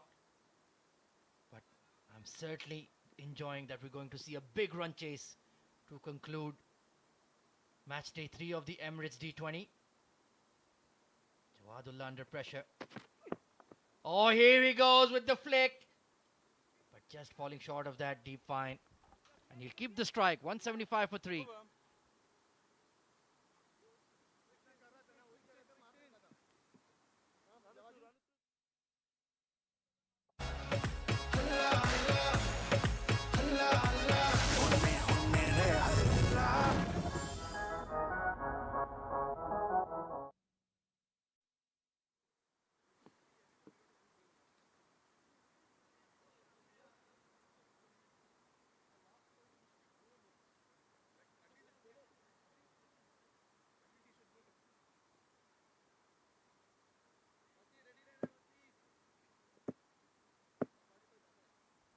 Hazrat Bilal will continue from the far end. He's had a bad day in the field so far. Oh, this has been lofted over mid-off. And it was quick skip away for a boundary.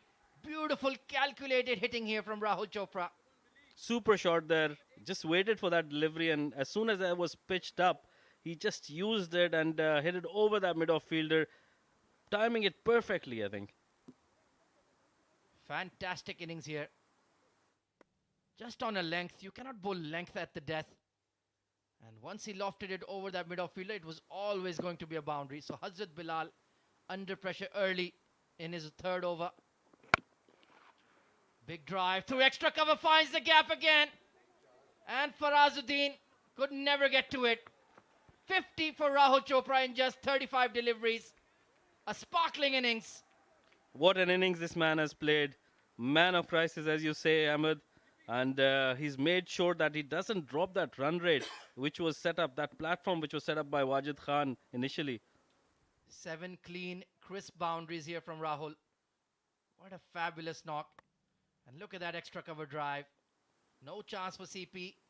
No chance for Faraz. Just kept running away down the slope. And now that 200 target looks absolutely odds on. We're going to have one heck of a run chase. Do not go anywhere if you're watching on Geo Super, CricTracker or Fan Code. That's where he wanted to bowl. They're pushing for 2. No. Long off. Came in there quickly. Rahul really wanted that double. He wants to face as many deliveries as possible, but Ajmal not responding. I think that was the right call. It would have been suicidal. Yeah, Ajmal is a big striker of the ball himself. He likes to lash the ball over and through extra cover. So if Hazrat Bilal misses his length, he will be belted to the boundary. It's just been off the boil today, right from the first over. Oh, nicely bowled, wide Yorker. That's what he wanted to do, get as low as possible and loft it over extra. But they've got the man in form back on strike. And he must be tired. He's been running really hard between the wickets. He looks all pumped up, and I'm sure he's ready to run another 20 or odd singles. Yeah, his celebration when he got that 50, pointing at the surface, perhaps telling Farazuddin, I am the big dog in the house. You have to respect my class. You have to respect my quality. Oh, beautifully paddled, and what a catch, Vritti Arvind. That's why he's the wicketkeeper #1 of UAE. Brilliant catch. Super effort there by Ritya Arvind. And he made sure that he didn't follow the ball. And he stayed put in his position. Look at that.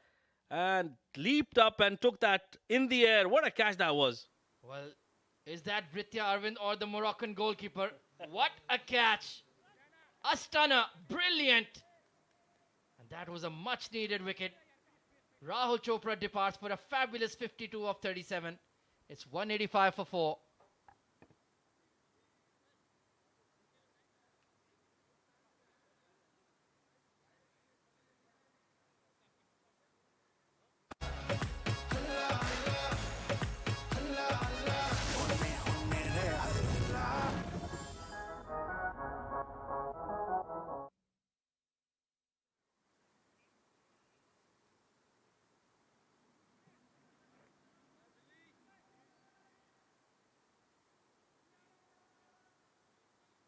Well, this is the one disadvantage of having an overloaded bowling lineup. Nasir Aziz coming in at #6. But there are only 7 deliveries remaining in the innings. Let's see if the Dawn can add some quick fire runs. Oh, hit hard towards mid-wicket. The fielder was in the circle. Deep square giving chase, but it's a boundary. What a start for the Dawn. And it's been a nightmare for Hazrat Bilal that finally comes to an end. Taken for 42 runs in his 3 overs. Sweet timing on that. And only had to miss the mid-wicket and found the fence. 189 for 4. 6 deliveries to go. Will Ajman go past 200?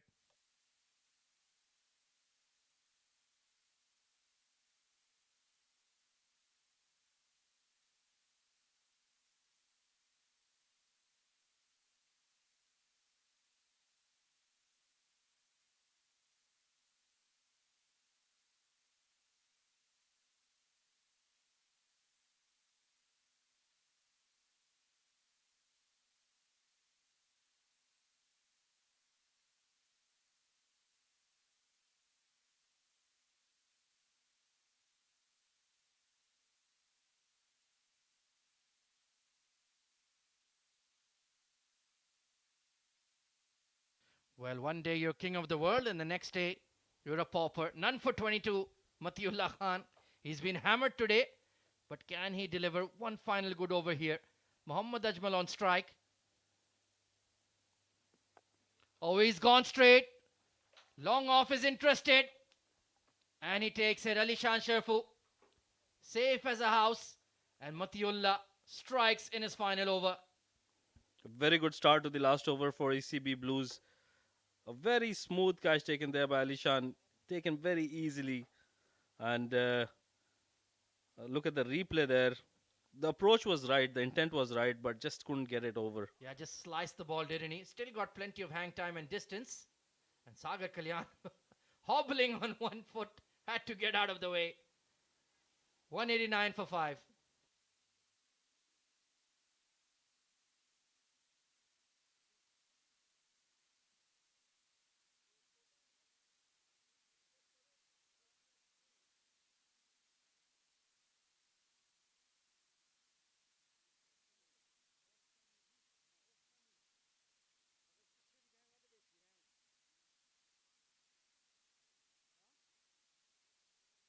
Well, another UAE international player coming in, Sultan Ahmed, the Sultan of Ajman.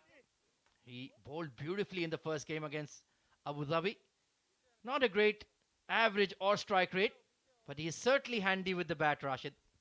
He can hit a few, and I'm sure he would be eyeing that shorter boundary he's going to get. So are they going to cross that 200 mark? That'll be very important. Yeah, that psychological barrier as well. Let's see if he can use Matiullah's pace against him. Third man and fine legger up. Deep square, mid wicket, long off, long on, and deep cover. Hit hard, but there is a long on in place. And perhaps feed the strike to Nasir Aziz, who's feeling confident. He scored runs against Abu Dhabi as well. And he started off with a boundary. So he's got that strike rate up. He would want to get a few more boundaries in these last few balls. Yeah, with third and fine up, perhaps try that paddle, try that deflection. It's difficult to overpower Matiullah Khan. He's pretty rapid. But if you hit him for a 4, one of those paddles or scoops, he might lose his head. Try to bang the ball in short. So Nasir Aziz has to be switched on here. So experienced. As part of the 2015 ODI World Cup squad for the UAE. So he's been there and done it all. Slow delivery. Back cut behind point. But there is a fielder out there. That's smart. The changes of pace. We haven't seen that a lot from the Blues fast bowlers. Absolutely, and I think they haven't used that shorter delivery as well to the full extent. They were pretty flat, I think, with their bowling today, the ECB Blues. And they had won the toss and elected to bowl first. So Rizwan CP will be very disappointed with the display they put out there. Game is not done and dusted though. They have the firepower to gun this down. Full and wide. Good delivery from Matiullah. Sultan Ahmed just shuffling around too much in his crease. Lost his balance there, I think, which is why I couldn't reach to the delivery. But as you mentioned, a very interesting game on our hands. We've got a very strong batting lineup in ECB Blues, and I'm sure they'll come back. They'll come in very strong. Oh, it's going to be a cracker of a game. Now we're really getting stuck into the Emirates D20. Everybody's played a couple of matches now. Oh, brilliant Yorker, Matiullah. Well, Sultan Ahmed, you need to remain as still as possible against high pace. He's moving around too much there, Rashid. Absolutely, and which is why he's not been able to get a bat on that ball. He's just moving around the crease so much. These are priceless dot deliveries. No way they get to 200 without an extra now. Look at that, just hopping and skipping all over the place. Not sure which shot he really wants to play. Lack of clarity in his batting. Final delivery of the batting effort for Ajman. Oh, and he's beaten him 3 deliveries on the trot. How valuable will that be? But still, it's a pretty imposing target of 192. Rahul Chopra, Wajid Khan and Ansh Tandon producing fabulous innings, Rashid. Absolutely, a very big total on the board. They did not finish as they would have liked, but I'm sure they'll be very content with the 191 on the board.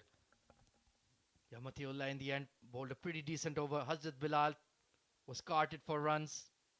Jawadullah looked pretty alright, but it was the use of the part-timers that really allowed Ajman to maintain their batting momentum.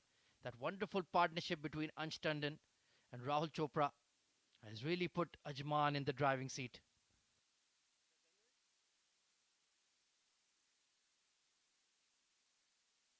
Well, that is the batting scorecard for you. 58 of 27 for Wajid Khan.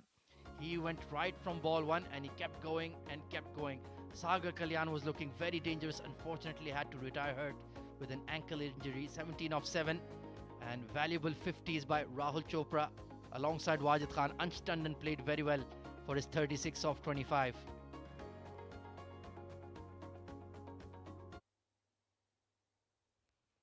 And in terms of the bowling, well, Hazrat Bilal was carted for plenty of runs. 1 for 42. Farazuddin 2 for 37. Matiullah Khan 1 for 24. Jawadullah none for 31. The youngster did pretty well. Rahul Bhatia none for 19. Also very solid indeed.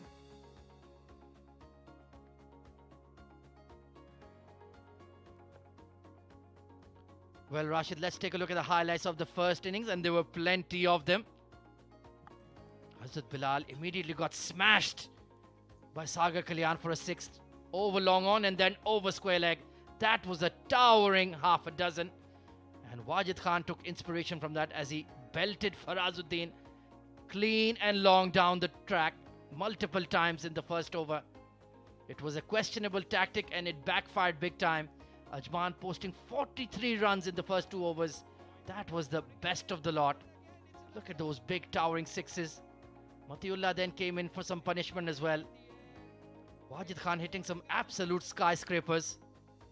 And then it was the off spin that produced the wicket there. Poor shot by Dawood Ijaz. But then Wajid Khan said, let me try one more time, and just found Ali Shan Sharfu. That could have derailed their batting, but then Ansh Tandon And Rahul Chopra counterattacked the off spin of Vishnu Sukumaran brilliantly. And Hazrat Bilal, well, just today wasn't his day, but this was a fabulous fielding effort. Herring after the ball and a good hard throw. And Ansh Tandon going for 37. He played so well. But Rahul Chopra, look at this dismissal. Look at that catch by Vrityavind. Absolutely stunning. And then it was a flurry of wickets going down as Matiullah Khan bowled pretty well at the death. Good catch taken by Alishan Sharfu once again. But it's still a tall order. It's a big run chase for Emirates Blues. They require 192 in their allotted 20 overs. Have to go at 9.6 runs per over. We'll take a short break and be right back at the Ring of Fire for the run chase. Stay tuned.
Good evening, ladies and gentlemen, and welcome back to the Dubai International Stadium for the MazzaPlay.net Emirates D20 2022, powered by Fan Code. Match number 6 in progress between Ajman and ACB Blues. And Ajman, invited to bat first, have put on a stunning effort thanks to Wajid Khan, 58 of 27, and Rahul Chopra, 52 of 37, supported by Ansh Tandon and Sagar Kalyan. It's a mighty target of 192 for the ACB Blues. Joining me in the combox for what should be a thrilling run chase, it's Abdurrahman Tariq. Good evening, Abdurrahman. Good evening, Ahmed Khwaja, and thank you so much. That's the bowling card. Then Hazrat Bilal going at 14 runs in over. Don't see that very often. Muhammad Farazuddin, a good comeback of sorts after giving away 24 in his first over, picked up 2 wickets. And Matiullah Khan again amongst the wickets. Lots of bowlers used, 7 in fact. And that experiment of Vishnu Sukumaran, well, we'll have to ask Rizwan CP what the thinking was behind that. In the meantime, well, interesting here. They've made a change and they've sent Zawar Farid to open the innings. Ahmed Khwaja, we were talking about this actually just at the halfway stage. Look at that career strike rate in the D20 so far, 143, best of 49, so he would want to go beyond that. And I think this is a very good move. They've got Vritya Arvind and Zawar Farid, 2 permanent parts of the UAE national side. Hard hitting, exciting batsman. And it's going to be Shiraz Ahmed, aka Shiraz Pia. Very experienced left arm pacer. And the pressure is on the men in sky blue. Here we go. The run chase is underway. And just leaving that outside off.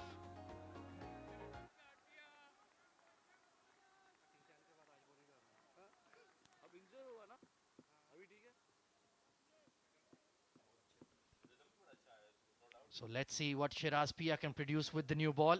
Quality bowler, Abdurrahman. He's playing a lot of franchise cricket. It's obviously in the groove with the new ball, especially in the Abu Dhabi T10. Played a couple of match-winning games for his side. 6 wickets in 10 matches. Decent economy rate as well, considering he bowls in the power play. Chases that Zawar. All hands through the ball. Smacked over cover point for 4.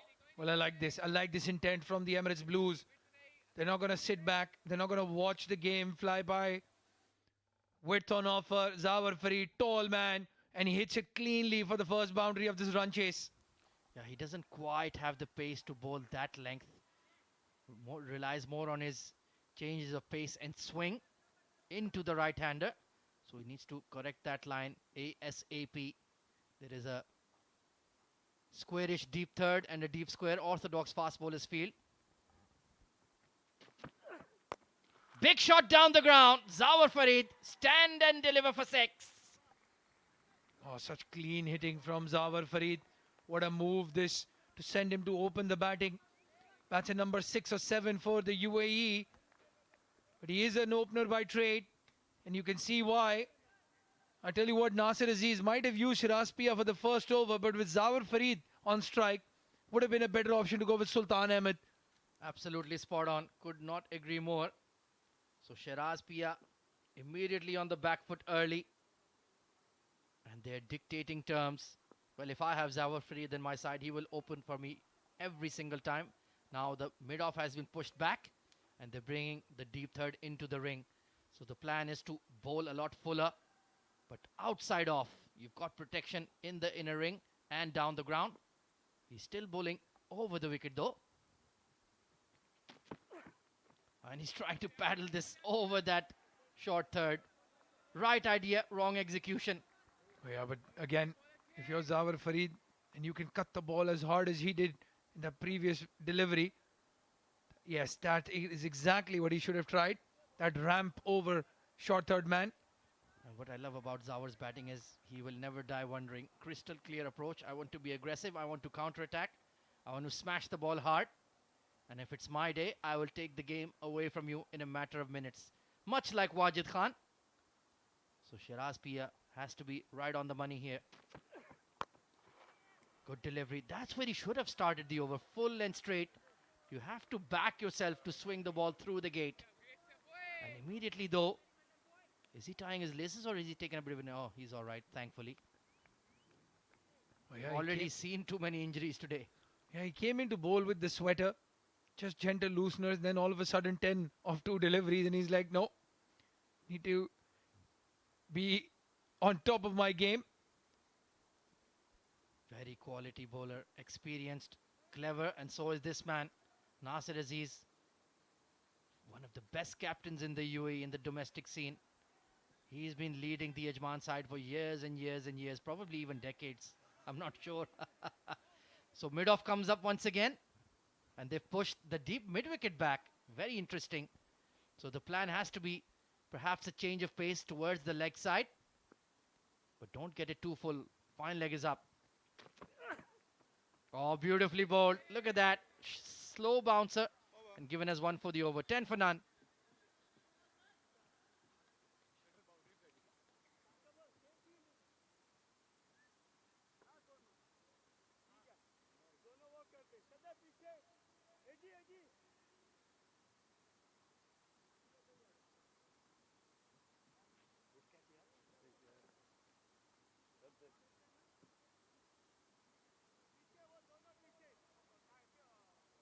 Middle please. Yeah. Pick it up left please.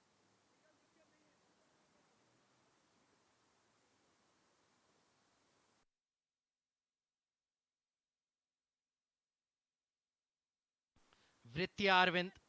Look at that record. 350s in the D20. I still remember one of his innings in the D10 tournaments a couple of years ago for Sharjah. One of the most unforgettable matches in the history of UAE. But this is a new night. This is a new day. And Saqib Manshad, high quality left arm seamer, sharing the ball. The new ball with Shiraz Pia coming in from the far end though. 6 wickets in D20 for him so far. Chipped in the air. But there is immediately a deep cover. That is the sign of the respect and class of Vritya Arvind. And Saqib Munch is again one of those left arm bowlers that takes the ball away from the right hander. So this is good field placing. Although, had that field have been in the circle, would that have been a chance? That is exactly what I was thinking. Why take the defensive route? But Saqib Manshad, he likes to bowl with a deep point early on. He prefers a very square deep third and a deep point. Zawar back on strike. In the air, just short of the extra cover. What an effort there by young Mohammad Uzair. Substitute fielder in for Sagar Kalyan. And if he had taken that, that would have been the catch of the tournament. Well, that's the difference. The aggressive approach right at the edge of the circle. Mohammad Rashid right next to me, nodding his head. He hates it when that extra cover fielder is right at the edge of the circle. That should never happen. He's spot on. Vritya looking to get going here. Oh, extra bounce there on that slow delivery. Nicely bowled. Bit of an off cutter perhaps. Yeah, just rolling his fingers. Not a bad idea. Yeah, there you can see even Vritya pointing out that that was a roll of the fingers. Uzair had cover for Sagar Kalyan right at the edge of the circle. I'm not a big fan of that. Well, I haven't watched Vritya live for quite a while now, perhaps more than a year. But one thing I've immediately picked up, he's standing very chest on. He's not very side on right now. Perhaps wants to sight the left arm seamers with both eyes rather than one. So that is one technical change I've definitely seen him make here, Abdurrahman. Yeah, and he's been scoring a lot of runs in the international circuit. In the top 5 of the run scorers in ODIs this year, all around the world. So clearly that new tactic is working for him. Oh, he's a class act, pure and simple. Up his chip once again, but there is that deep cover, so he can go at that ball hard. I don't agree with this tactic of the deep point though. You're giving away chances. And you're giving away singles as well. And if they take 4 singles and then get a boundary, that's an 8-run over. And there is no kind of field setup that will restrict this man on screen. He belts the ball hard and long.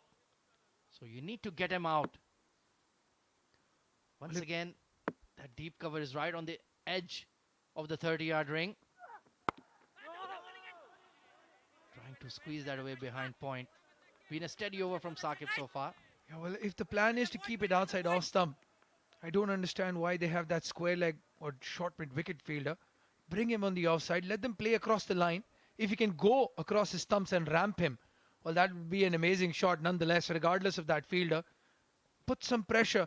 That man next to the umpire, Nasir Aziz, well, I don't think the ball is going to go to him at all. It's literally not saving a run or taking a catch. I completely agree with you. Big shot by Zawar, carved away. The deep point will clean it up though. And they're going to push for 2 on the throw.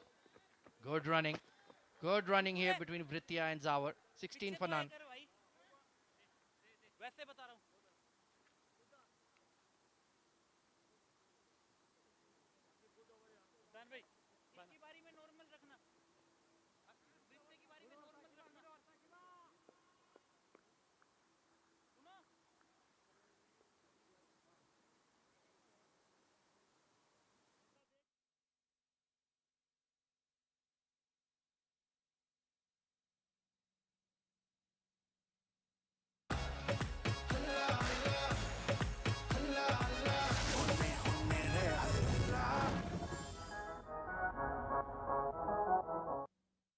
Well, get your Halla Halla on the 13th of January.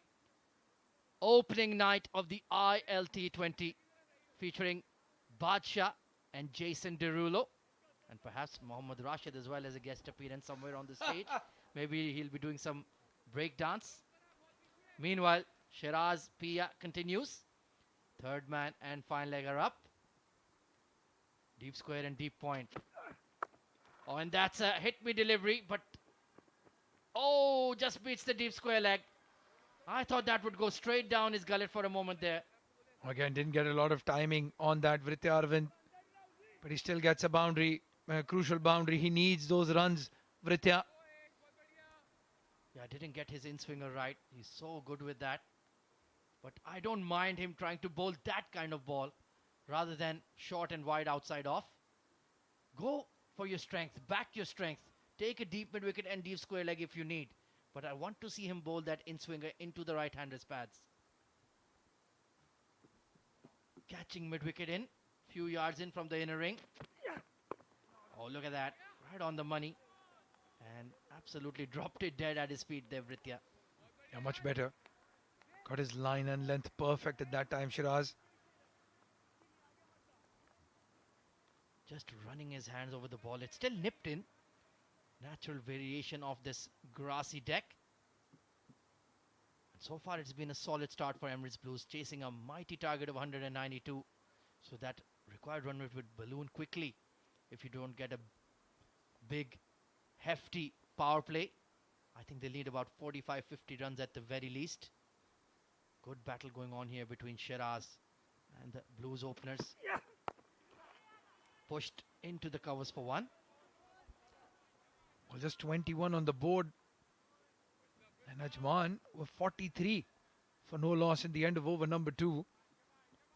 This is a slightly sedate start from Emirates Blues. And the power play, as you were saying, is going to be crucial for both teams. If they can get a couple of wickets here, Ajman, in the power play and expose that middle order, they'll know they'll fancy the chances. Yeah, in terms of power hitters, I would say Zawar Farid and Ali Shan Sharfu are the main candidates. Fahad Nawaz and Vritya more touch players along the carpet. Same can be said for Farazuddin as well. Vishnu Sukumaran can belt the ball a fair distance. Another change in the field. Mid-off is pushed back. And that mid-wicket fielder comes in. So does the deep point. Oh, beautiful execution, Zawar Farid. Scooped to perfection. While he was waiting for that, he knew that ball is going to be on the off stump and it's going to be a bit full. He's walked across, ramped it over the wicket keeper. Safest place on the ground. And he gets another boundary. Brilliant stuff. And very agile of a tall back foot batter like him. Not easy to play that shot. But that's the nature of T20 cricket these days. We've seen England captain Joss Butler do that on occasion. Required run rate. Well, look at that. They're matching it stride for stride. Good stuff. Pulled away over mid-wicket. Not the greatest connection, but they will pick up 2 quite easily. Will they go for 3? No, they'll just play on the safe side. In the air again, but safe in the gap. Zawar Farid, 19 off 11, racing away. Emirates Blues as well. A good start. And they've targeted Shiraz Pia. And they've taken him for quite a few runs now. And I forgot one name, the most prominent of the ball, Rizwan Sepi, captain of UAE. He will certainly be one to watch out for. Oh, he read that slow ball like a book and slapped it over cover point. Third is up, and that will run away for 4. Expensive over from Shiraz Pia. They've taken 3 boundaries off it. It's a rollicking start for the Blues. 31 for none.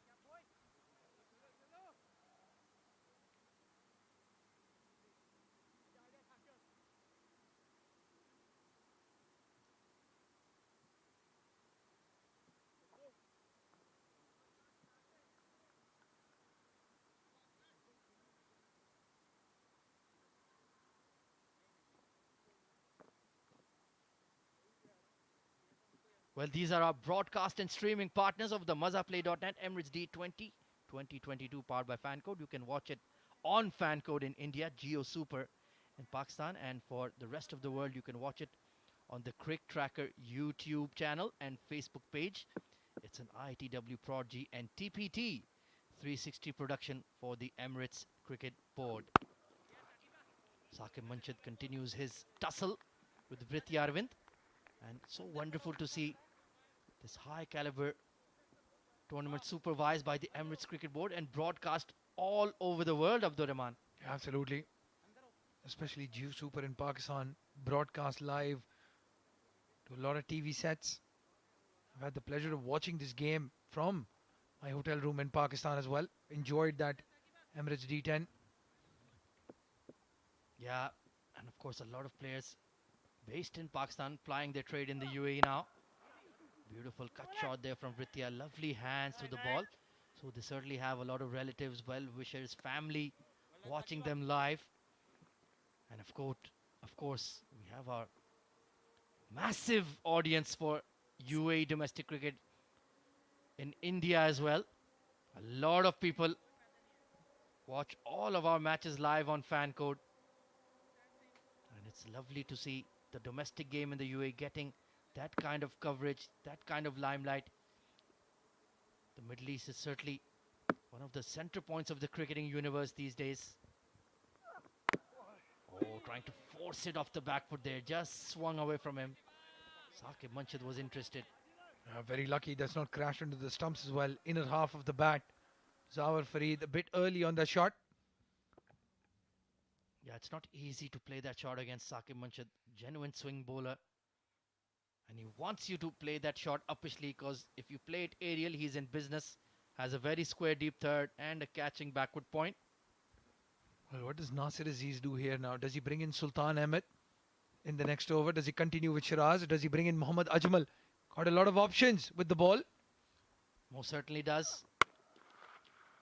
Blasted past the mid-off, but good fielding by Ansh Tandon. Needed to get a hand on it. That has certainly saved 3 runs at the very least. Yeah, hit very hard. Ricochets off his hand. Ansh Tandon very good in the field.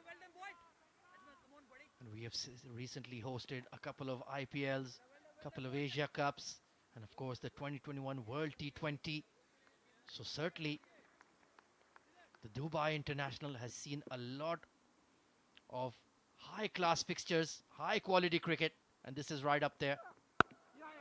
Once again, Vritti Arvind just rotating the strike, feeding the beast that is Zawar Farid. And just on that topic, the Emirates D20 and even the D10 played all around the UAE. Couple of editions in Sharjah, an edition in Ajman as well. And now we're back, the home of Dubai Cricket, Dubai International Stadium. Oh, absolutely. It exposes all of our top players to different conditions, different grounds, different venues, makes them more well-rounded cricketers. And that allows our domestic game to progress even further. Outside edge, past the short third. In fact, the point fielder, there is a deep third in place. So Saqib is bowling really well so far. Only conceded 10 runs in his 2 overs, 35 for none.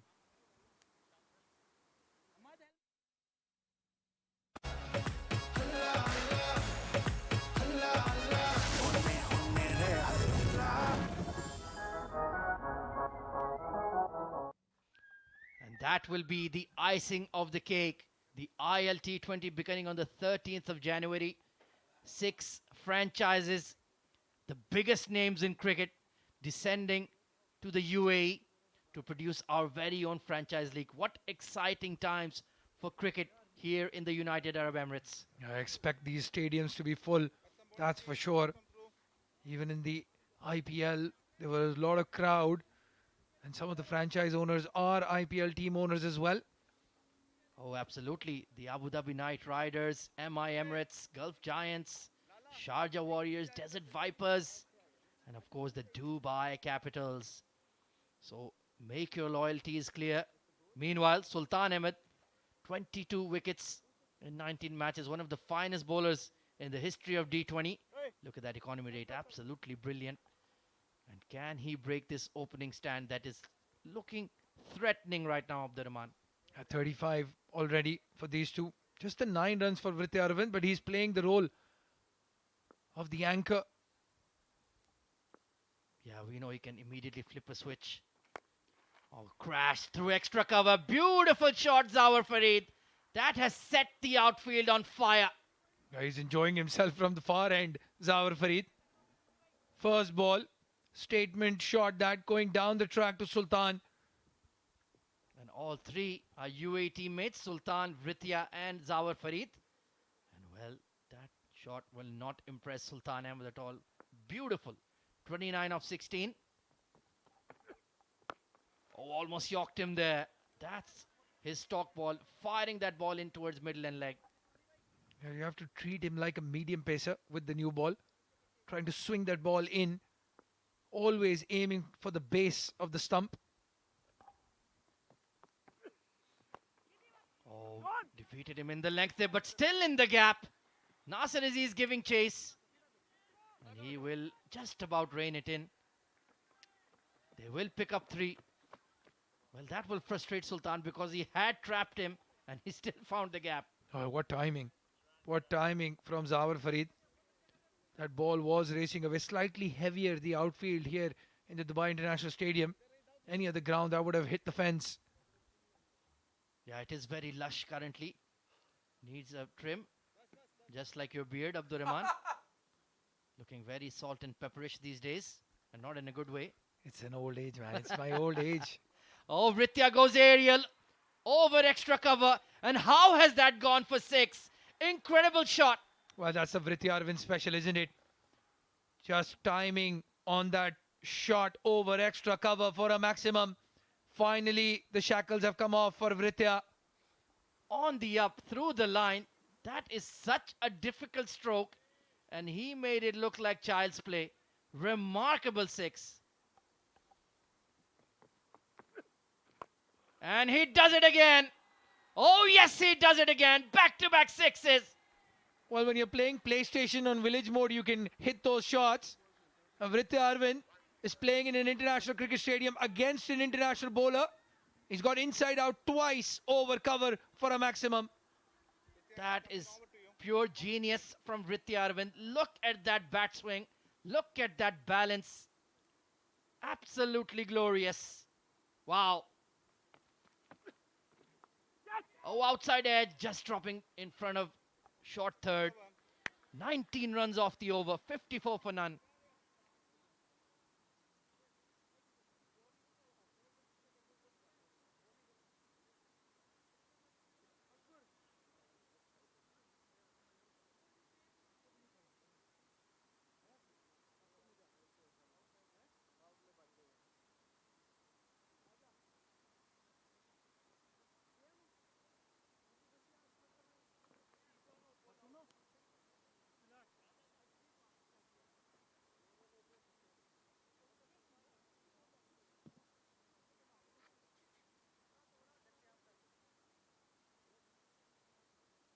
Well, it's a rollicking start here for Emirates Blues. 32 of 18 for Zawar Farid and Vritya Arvind. Those 2 6s, well, they are just simply breathtaking. 21 of 12. So ominous signs here for Team Ajman. They desperately need to break this partnership. Who will they turn to? Who would you suggest, Abdurrahman? Well, I think just as soon as the power play is over, probably Nasir Aziz will come into the attack, or Ankur Sangwan. He's a good option as well. Completely agree. I would have tried him with the new ball. Meanwhile, Saqib continues. Oh, trying to be extra smart there. Given as a wide. Well, the way he was shaping up, I think he's slightly unlucky. Yeah, just walking across the stumps as well. Umpire Sunij raising his arms. Just there. Well, I'll tell you what, he's moved across. His foot is on that white line, and the white line moves with the batsman. Yeah, even Saqib pleading to his captain at mid-wicket. How was that a wide? Crashed through extra cover, but straight to Ajmal. Got away with that one. That was a poor delivery.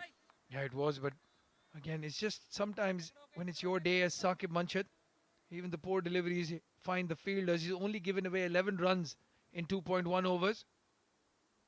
But you can see the Ajman body language. They do look concerned. The expressions on Rahul Chopra's face says it all. They desperately need to see the back of either of these two. And he's smoked this over long off for 6. Wow. Slightly full in length, and Zawar Farid hits it hard. There is a fielder at long off, but he was a mere spectator. That was hit very, very hard. Well, we are sitting about 150 yards away, but Mohammad Rashid was still ducking for cover. He has literally knocked the color off the ball. Wow, Zawar Farid. I think we're going to see a change in that ball. Seems to be a black spot on it. Yeah, that black spot is on the bowling figures of Saqib Manshed. That ball is not coming back. New balls, please. 38 of 20. This is just the start that the Blues needed. 61 for none. And they've got that big power play. That was a must in this big run chase, Abdurrahman. Yeah, Jaman must be thinking, let's just get this power play done and dusted, and then see what happens when the spinners come on and the field spread out. Biding their time, Ajman. Yeah, it is becoming a concern now. Deep point and long off still persist for Saqib Manshed. But what do you do when Zawar Farid is belting the ball over the side screen? Cracked behind point. Thankfully, the fielder was in place. So Zair taking his eyes off the ball. And that is pressure for you, Abdurrahman. Wow, Zair is under the pump. There was a chance of a catch at extra cover. And then this fielding effort right here. Even that boundary that was conceded, he jumped over it, Zair. And I wonder if this outfield is becoming slightly slick as well. Is the dew arriving here? It's almost 10:45 local time. So it is very late in the evening. Slower delivery. He's read it and pumped it. And it will skid away for 4. That was certainly helped by the dew there. Yeah, and he's targeted that field. Mid-on was in the circle. Didn't get all of it, Zawar Farid, but it was a safe shot once that goes over the fielder. And he's just ruined his bowling figures here. Just teeing off, not out of the middle of the blade. But Zawar has that natural power and fast bat swing. Easy boundary. 67 taken in the power play already. Still 2 deliveries to go. Well, Zawar does rhyme with power. And that's what we've seen today so far. Oh, it's the toe end of the bat. Who's going to take it? Backward point settling. And they've taken it. Wajid Khan takes the catch. A huge leap and exclaim of joy from Saqib. And they've got the big fish. Well, he's taken 13 off the over. This was a very good start. Was there a need to play that shot is the question. Zawar Farid. One shot too many. And in the end, a good catch taken under pressure. Wajid, he didn't want to drop that. Saqib Manshed gets a deserving wicket.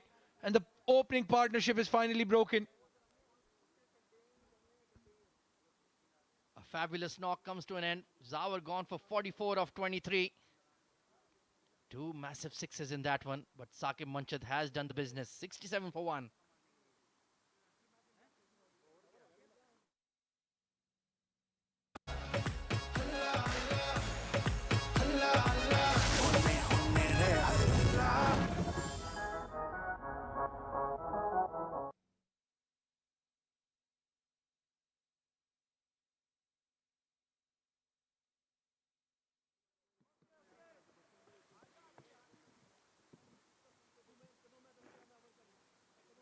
Well, cometh the hour, cometh the man.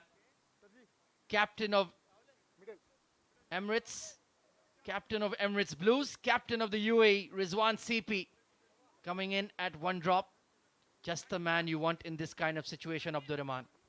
Oh, yeah, with Vritia cutting loose as well, it'll give him some time to settle down. And Rizwan CP is one of those batsmen where he wants everyone else to play around him at number 3. Well, I love the matching between his helmet and the boots. That pinkish lilac color, very fetching indeed. Oh, beats the outside edge. Pacey delivery from Saqib and giving a stare to the UAE captain. That's a wake-up call. End of a brilliant, intriguing power play. 67 for 1. Well, let's take a look at the highlights of this power play. Plenty of boundaries, plenty of sixes. Zawar Farid, the man who got the action started, slapped over point. Then Shiraz Pia, anytime he pitched the ball up, he was dispatched. Very clean 6 over long off. That was a poor delivery to Vritia Arvind, just flicked away to square leg. And that paddle was absolutely brilliant. This one cracked over the top of point once again. And they took 19 runs off Sultan Ahmed's over as well. And umpire Shiju Sam, international umpire, says you can spread your field now, Nasir Aziz. And he's taken the opportunity to come into the attack to bowl. Well, with the off spinner coming in and 2 right-handers on the crease. And Ankur Sangwan still waiting for an opportunity. I think Nasir Aziz coming from the com box, and because that's a bigger hit on the leg side boundary. Certainly makes sense to me. Vritia, 21 off 12. Wonderful player of spin. But these two, they're not the most brisk of scorers of Abdurrahman. So one of them needs to play a slightly attacking knock now. 19 wickets in D20 so far for Nasir Aziz, and that's a very solid economy rate as well. Bit of a half full sweep there. So who will be that aggressor in this partnership, Abdurrahman? Well, the first thing you'll notice here, the running between the wickets as well, Ahmed. Should have been 2 runs there, but just a single. And I do feel that it is going to be Vritia Arvind who's settled now, 14 deliveries faced. The man who's been in there, knows the conditions well, should be the one who takes charge. Yeah, he's more used to the pace of the wicket, agree. But Rizwan CP also on his day, very good against spin. Immediately being aggressive, drop kicked over mid-wicket. And they've taken 2. And Nasir is not happy with Ansh. He said, be on the move, young lad. You're one of my gun fielders. Hey, he's very quick, Ansh Tandon. Just a bit slow off the blocks. I don't think he was expecting that ball to come towards long on. Maybe go towards mid-wicket. And it landed right in the middle of the 2. Plus, it's not easy with those light blue seats in the backdrop. Could get lost in the lights. Oh, he's played all around it. Has he gloved it? It's been given. The Dawn has got the captain of the Blues. Oh, well, that's an unlucky dismissal. It was going down the leg side. Rizwan CP going for that sweep shot. And in the end, it's Nasir Aziz, the Dawn. The captain is taken out. His counterpart. Very good keeping as well from Rahul Chopra. Completely blinded. And he pointing at his pads. Rizwan CP, interesting. Yeah, he's not happy, but that's a stunning take by Rahul Chopra. What a match he's having.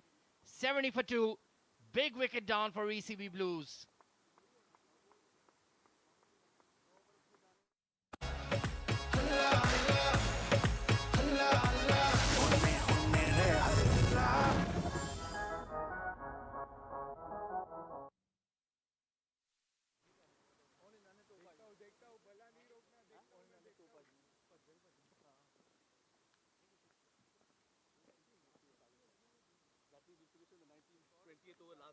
Well, a huge moment in the game as Rizwan CP goes for a low score.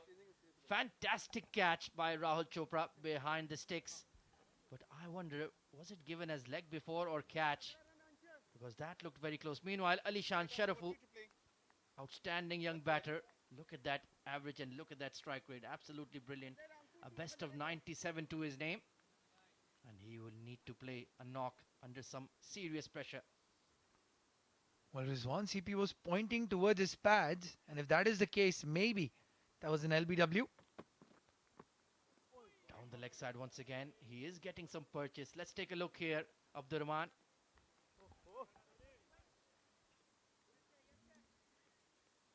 Yeah, I don't think it was pad. It must have been that bottom glove. Brilliant take by Rahul Chopra. He was 100% convinced, and so was umpire Shiju Sam. Very good umpire, Shiju Sam. He's not going to get thrown away from mind games. Rizwan CP just raising his hand saying, I haven't touched anything.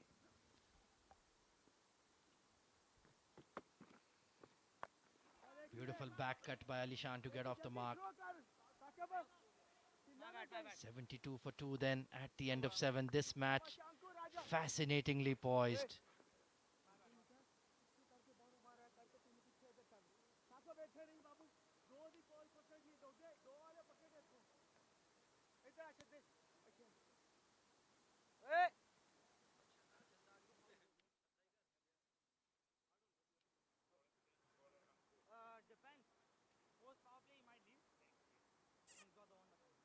Come forward. Baro. Line pe. Well, Abdurrahman, let's take a look here. Yeah, I think that's leg before for me. Even though CP and Rahul Chopra think otherwise, I think he's been trapped leg before. That was very adjacent. Yeah, that deflection, even if it's gone off the pad, might have touched the glove on the way as well. So 2 dismissals in 1. Ankur Sangwan, quality left arm spinner coming into the attack. Right on the money. I love the way he flights the ball. He gets that drift that only the most special of spin bowlers can extract.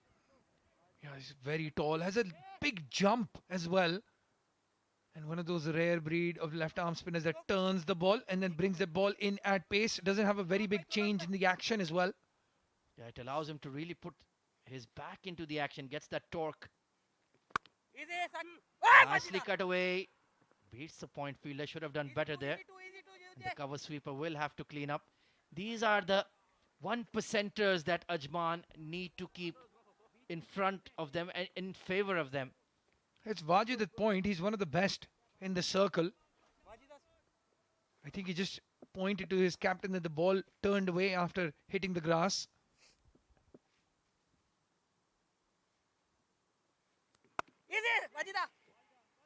That's much better. Right on the money. And Wajid also very active this time. Well, there's an expression in Urdu called ghumegi. I think that's what happened there for Wajid. Made famous by Kamran Akmal, former Pakistan wicketkeeper. Oh, there was that swinging, drifting armor. And they're pushing for 2 here. Oh, a better throw would have had Alishan Sharfu in all sorts of trouble. I think he was a goner. I think he was a goner if that was on the stumps. Ankur even had time to gather and take the stumps out of the equation. But the throw was very wide. Yeah, I think the fielders, the personnel that they've posted out at deep mid-wicket needs to be a better fielder. This time, Apesh towards long off, just to his left. And they're going to pick up 2 once again. That's one way they can keep that scoreboard ticking along. Just run those hard 2s. Yeah, played in the gap on Stundon. Does really well to cover a lot of ground. Keep it to 2. Good over so far for Emirates Blues. 7 off it. Can they get a boundary here? Can they make this an 11 or 13 run over? Oh, brilliant armor. Just squeezed away to long on for 1. Steady over from Ankur Sangwan. 80 for 2 at the end of 8.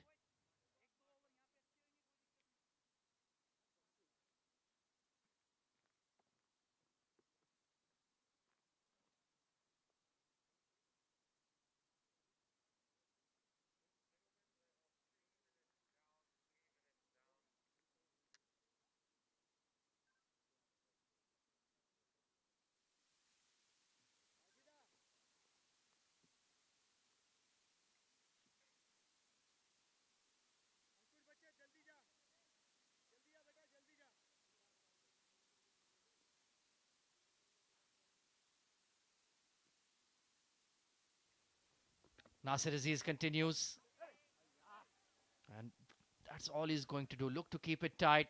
Force the batters to take the risks, Abdurrahman. And I love his field placing. That short mid-wicket fielder is going to trouble them.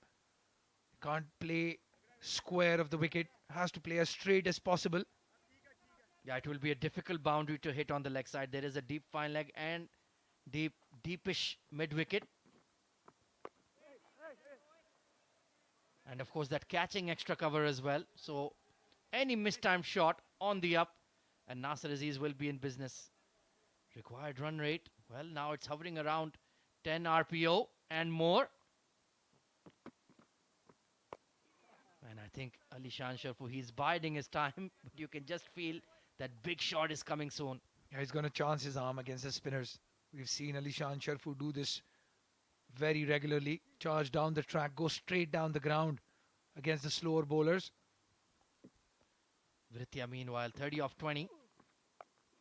Beautiful back cut. And deep cover. They're running on the throw here. Well, this is the slight disadvantage that Ajman have. They have a few slow coaches in the outfield. I think that's the nicest way to put it. Yeah, just a bit slow, Saqib Manshid, but you have to say these two, Ali Shan and Vritya, are the quickest between the wickets as well. Especially Ali Shan Sharfu will always push for two. Yeah, they will miss the presence of Sagar Kalyan out there, even though Uzair is a very good fielder. I think they need to post Mohammad Ajmal perhaps out there for the hard throw. Down the leg side once again. He is certainly getting some nip off the surface. I was just going to say that. Getting a lot of turn, Nasir Aziz. Look at that. Turning square on this wicket. That will certainly keep these two batters honest, trying to play from the crease. Looking to create room, but he just followed him. Really smart bowling from Nasir Aziz. That is where his experience and intelligence are so invaluable, aren't they? Yeah, just the 11 conceded in 1.5. He has to finish this over well. Well, Ali Shan Sharfu will be sizing up that mid-wicket boundary, or maybe over extra, or maybe a reverse over point. Plenty of options. Oh, foxed him. Beautiful delivery. Excellent spell from Nasir Aziz so far. 87 for 2 at the end of 9. आखिरी ball तो ठीक है, ये तो उधर गया था मारने के लिए।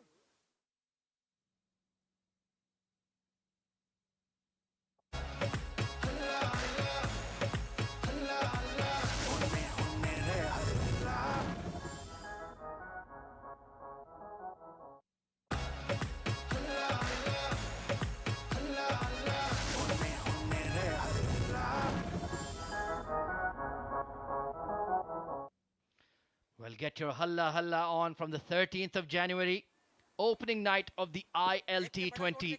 Whether you're a Knight Rider, a Viper, a Capital, or a Warrior. Beautiful cut shot there from Ali Shan Sharfu. 4 of 6. He's just looking for some rhythm. He's looking for his first boundary, Abdurrahman. We have just missed out on that one. Short and wide. Cut straight to Nasir Aziz. Will he use his feet now against Ankur Sangwan? It's a dangerous ploy, but if anyone can pull it off, it is Ali Shan Sharfu. Well, they've left the mid-wicket open for him to play across the line and the extra cover if he wants to go inside out. Difficult shots, both of them on a turning track. Back cut, past the point fielder. Once again, this will be 2. They're challenging the outfielders consistently and they're winning the battle consistently. Oh yeah, if you notice, just almost every throw from the deep has been miles away from the wicket keeper. So they are chancing on that throw, taking that single as soon as the ball is released from the fielder. Yeah, it will be a challenge for the outfielders here on those square boundaries. Dragged towards long on. And this run chase is building up nicely here. It doesn't quite feel 50-50. I think it's more towards Ajman. But it's certainly very close indeed. As long as Vritya Arvind is there. They need him to get a 50-plus score. Oh, leading edge on that armor. Beautifully bowled Ankur once again. Ajman will know they're about a wicket away. Alishan Sharfu and Vritya probably the two most experienced in this lineup. And then they have Vishnu Sukumaran to deal with. Carved away once again. This time straighter towards that deep cover. Both Ankur Sangwan and Nasir Aziz bowling really well in tandem. But who will be the fifth bowler for them, Abdurrahman? That's my question to you. Well, they do have Mohammad Ajmal. Haven't seen him yet. Gentle medium pace. Yeah, he can be an option. Sultan Ahmed still has to bowl his full quota too. Brilliant over from Ankur Sangwan once again. 91 for 2. And let's have a drink.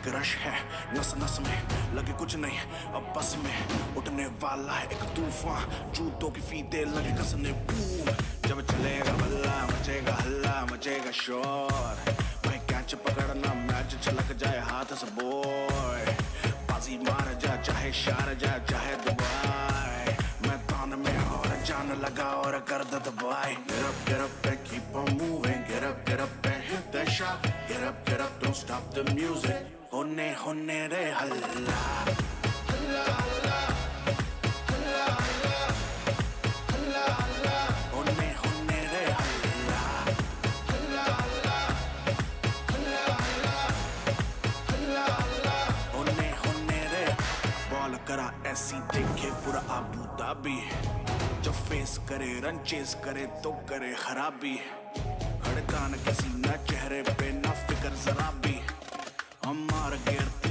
चाल शेर सी ठाठ नवाबी best of the best you know with the best of the test you know lights are bright जैसे हो रहा cricket festival get up and keep on moving get up and hit that shot get up don't stop the music होने रे हल्ला हल्ला हल्ला हल्ला हल्ला हल्ला हल्ला होने रे हल्ला हल्ला हल्ला हल्ला हल्ला हल्ला हल्ला होने रे हल्ला हल्ला हल्ला हल्ला हल्ला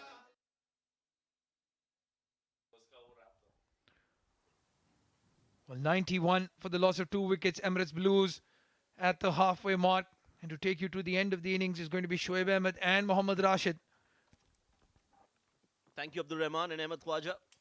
Last 10 overs of this game, Emirates Blues need 101 runs in those 60 deliveries. Make that 59 now with that dot ball. Required run rate of 10.27. But the fight is on here at Dubai International Stadium. And with Ritya Arvind out there in the middle, Emirates Blues will fancy their chances. I've got with me Rashid. Rashid, interesting first 10 overs.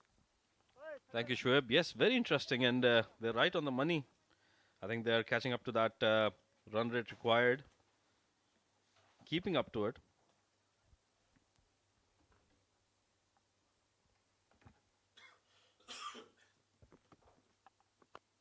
Nasir Aziz, the experienced Nasir, bringing all his experience out in this game against Emirates Blues. They want to win this game desperately, and that desperation can clearly be seen in the effort of Ajman fielders.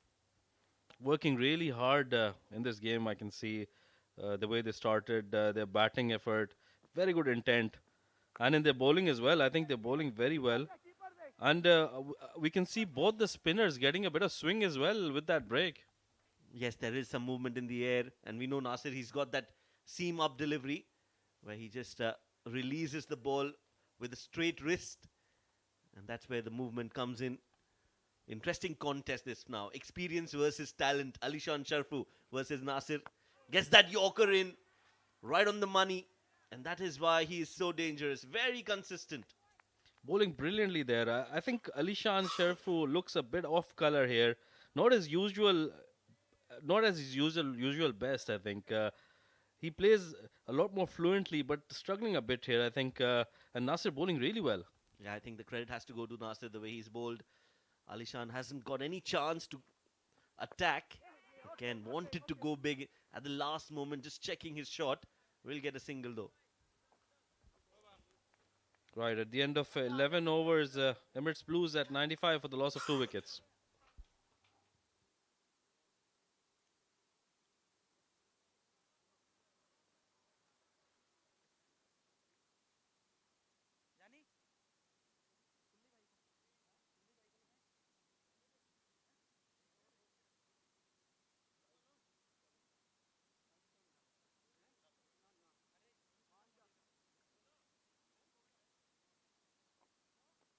मुका दो मैं कह रहा मुका दो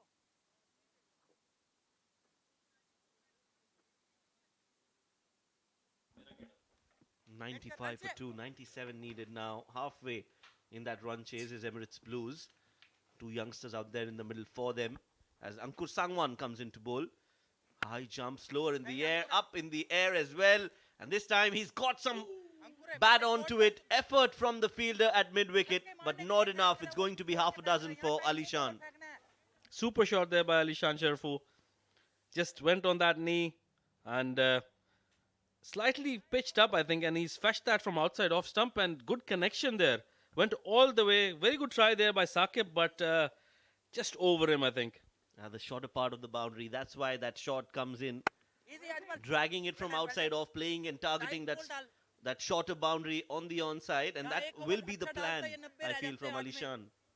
And with Ankur bringing the ball in, he's a conventional left-arm spinner, but he swings the ball in as well, and he's getting that movement, I think, which Alishan is taking advantage of.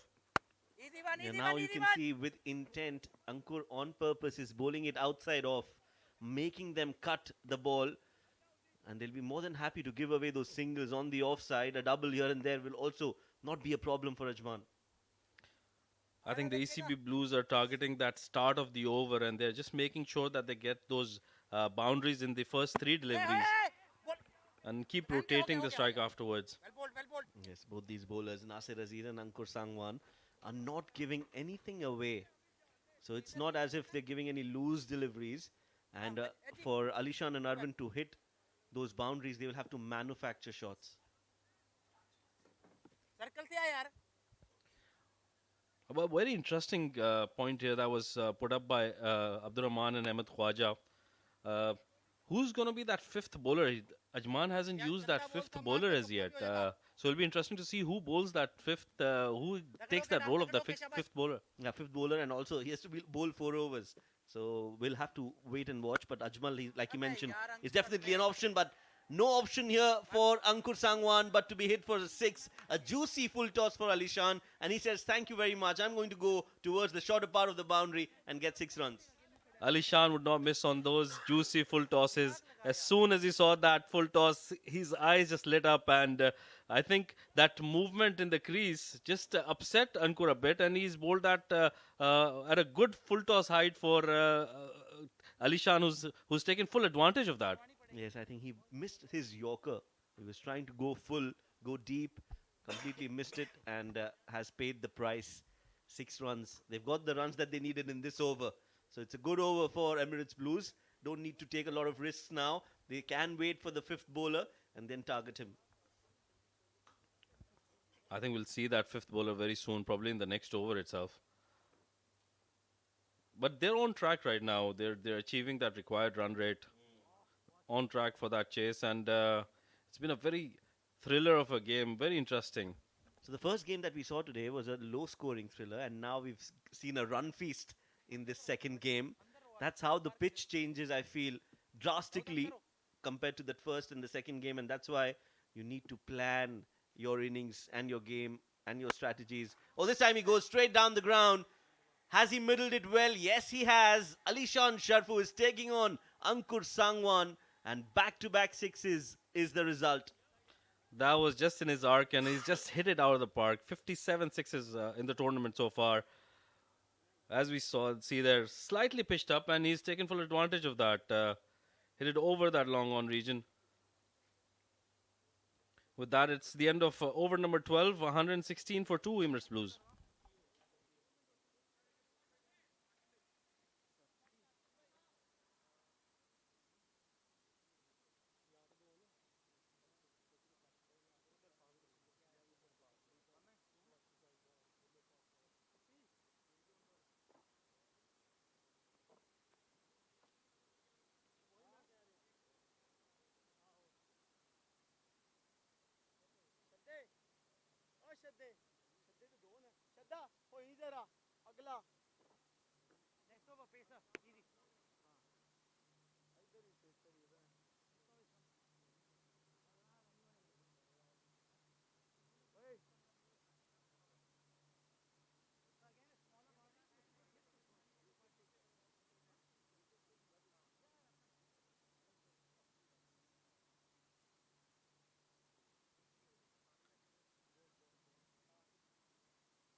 "76 runs needed in 8 overs.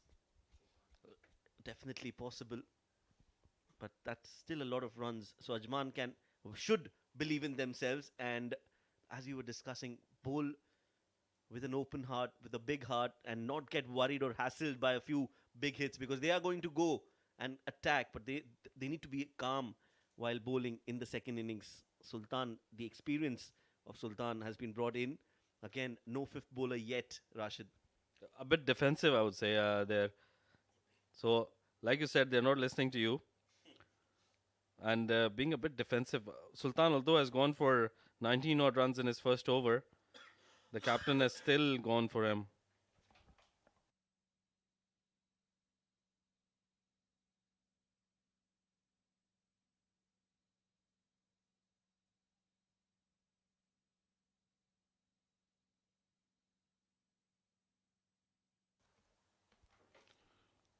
Right, Sultan bowling there to Alishan.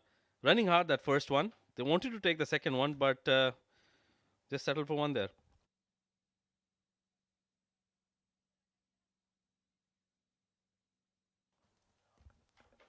118 for 2. This is smart, very smart batting. Respecting the good balls and then taking those singles on the good deliveries, and then wait for the bad balls and hit them out of the park. I think they've got a plan in their minds. They're targeting the shorter boundary, and they'll make sure that they'll get as many runs as possible on that end. Inside out again, but it's been played towards the cover sweeper. There is protection there. Another single. Sultan has come back really well after that first over, which he went for 19 runs. And I think Arvind and Alishan also batting well here. Yes, they are. They are just batting sensibly. They know they've got the runs that they needed to be in the run chase. So they're just going to take it over by over. Last ball of this over. Good over so far from Sultan. Can he finish off well?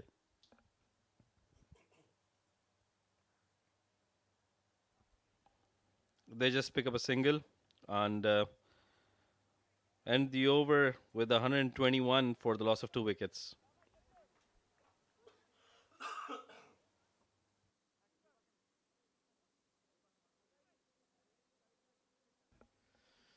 So we stand corrected. We were looking for that fifth bowler, and now we have that answer. The 5 bowlers are on your screens right now. Everybody is bowled. So they've got those 5 bowlers in place. Nasir Aziz has got one. Ankur has got one. Two from Shiraz Pia and two from Sultan Ahmed yet to be bowled. So they've got their plans in place, and it's going to be an exciting contest. We'll be looking forward to this contest between the batters and the bowlers. Now, who do they target as Alishan and Ritya? Where do they get those runs from, Rashid? I think they've got that Ankur angle, and anybody who would be bowling from that shorter end. And I think Nasir Aziz, being Nasir Aziz, has read that situation and he's gone to his premium ace bowler and brought in Shiraz from that shorter end. Yeah, now we'll have to see how Shiraz bowls and where he bowls, because as you mentioned, Alishan, we can clearly see is eyeing that onside shorter boundary. Where does he bowl? Get those wide outside off Yorkers. If he can get that right, I think that could be an effective plan.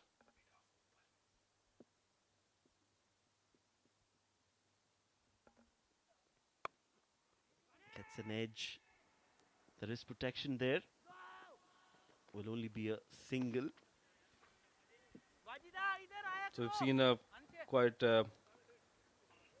sedate and slow first few balls.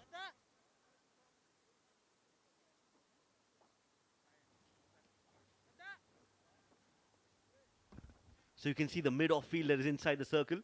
An extra cover, a point and a fine leg in the 30 yards. Everybody else is on the boundary ropes. Certainly a plan in place there for Alishan, and I'm sure he'll be bowling outside off stump region. Yeah, But he's changed that right away. He's brought in that third man and taken a long off. And that's good thinking from Shiraz. And gets that outside off Yorker. They're appealing for it. They're appealing. Yes, there is some bat involved. He's thrown that in the air and they've taken a run on that celebration. But I feel that there was a bump and the ball hit the ground after it hit the bat. That was mighty close. Well, that looks out to me, to be honest, because there was a big edge which was after the ball pitched. Certainly some movement after it crossed that bat, but I'm sure the umpire would be in a better position to judge that.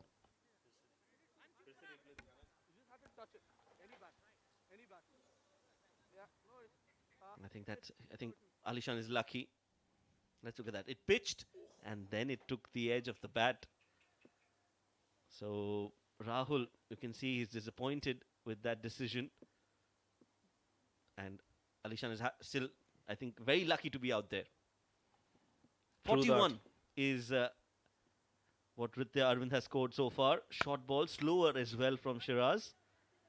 And they'll take a single.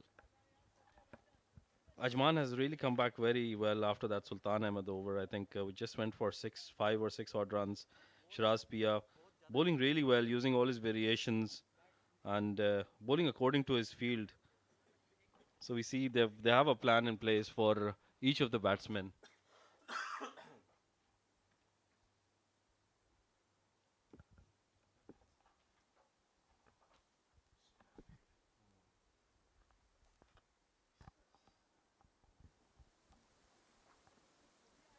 .124 for 2.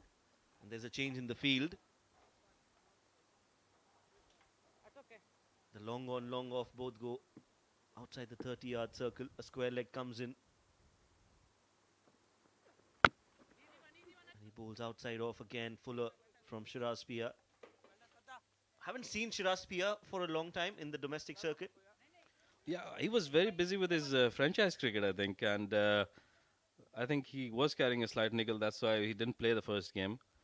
One of the few players who were selected for franchise cricket from the performance in the D series. I remember did really well in the first edition and then was selected in the Lanka Premier League that year, and also the Abu Dhabi T10. And he's bowling really well. He's got a plan in place and he's executing it perfectly. Slower delivery again from Shiraz. He's mixing it up really nicely, and it's getting difficult now for Arvind and Alishan to score runs freely. They need to get a move on. They've both got the start, they've settled themselves well, and now it is on them to finish things off for Emirates Blues, because it's going to be very difficult for a new batter, Rashid, to come out and start scoring runs from ball one. Certainly, and I think the Ajman boys have read the conditions a little better than what ECB did, and they're bowling a lot more slower ones, and they're sticking it in, which is sticking into the wicket. That's right, and that is what we haven't seen so far in the tournament. I think Ajman is the first team who's using those slower deliveries to a good effect, especially Shiraz Pia. He's done well so far. One more ball to go in the over. And another short delivery, this time quicker, and Alishan is beaten by that pace. A successful over for Ajman as they continue that pressure on Emirates Blues. 14 gone, 6 more to go. Emirates Blues are 126 for 2.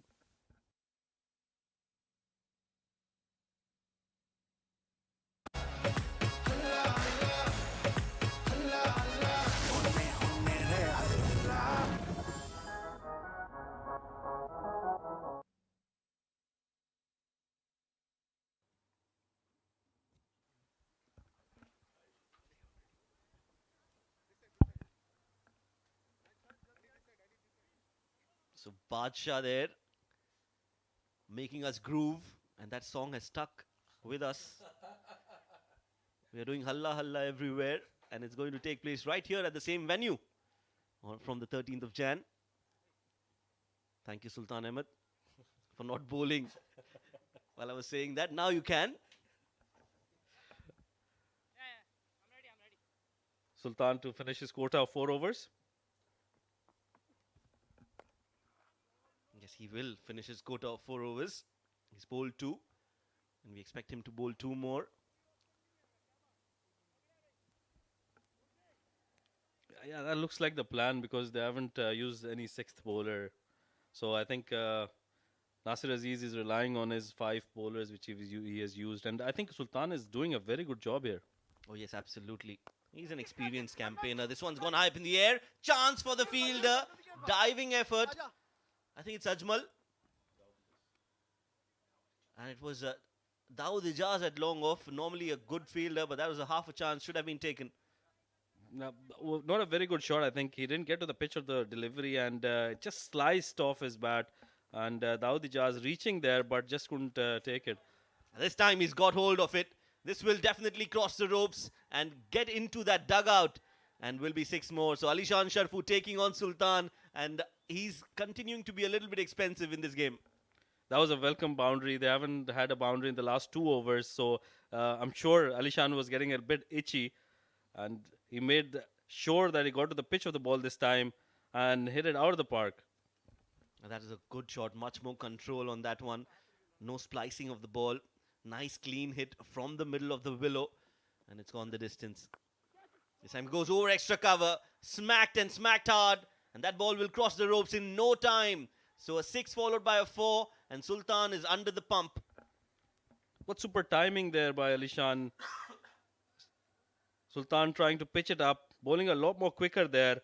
And Alishan making full use of that and smoking it over the extra cover region. They've got the runs that they needed. 53 now of 32 deliveries. 2 more deliveries to go in this over. Slower and has been played towards the cover sweeper for a single. Now, I think Nasir Aziz, the captain, will be thinking of the 6th bowling option because Sultan has been very expensive in his 3 overs. But does he go to that 6th bowler or does he continue with the experience of Sultan? Last ball of that 15th over. And they're pushing hard and pick up 2 easy runs to finish that over. We'll come back to that 6th bowler after this over. 142 for the loss of 2 wickets.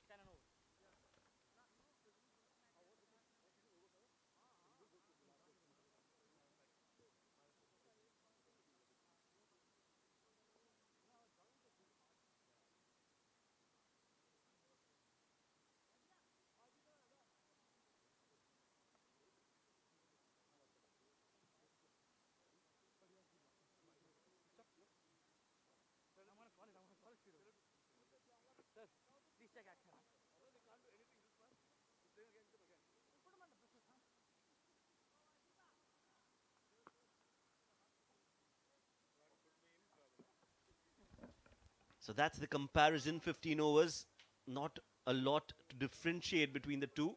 Ajman 149 for 2, Blues 142 for 2. It's been neck to neck all throughout the game. The only thing which Ajman missed was they did not finish as expected. I mean, they got in the last over they got 6 odd runs, I think, and last 3 balls I think were dot balls. I'm sure about that. So a sixth bowler coming in, Shoaib. Yeah, Wajid Khan being introduced. That's gone high up in the air. He answers my question. Can he get a wicket on the very first ball? Oh, that is a drop catch again. Well, Ajman, what are you doing? You are just slipping that game out of your hands. It's going because you can't drop catches if you want to win matches. Oh, that should have been taken, and that chance they were looking for that was created by Wajid on the very first deliveries bowled, and I think that was Ajmal making a meal out of it. That should have been taken. Yes. Now I'm just out of words now to describe how important that catch was for Ajman to get back into the game. Now Alishan, he's got a chance here. He'll definitely want to make full use of this one. Absolutely, and with the kind of class these two hold, I think Alishan would definitely make the most out of this chance he's got. He would want to stay till the end and finish this game for ECB Blues.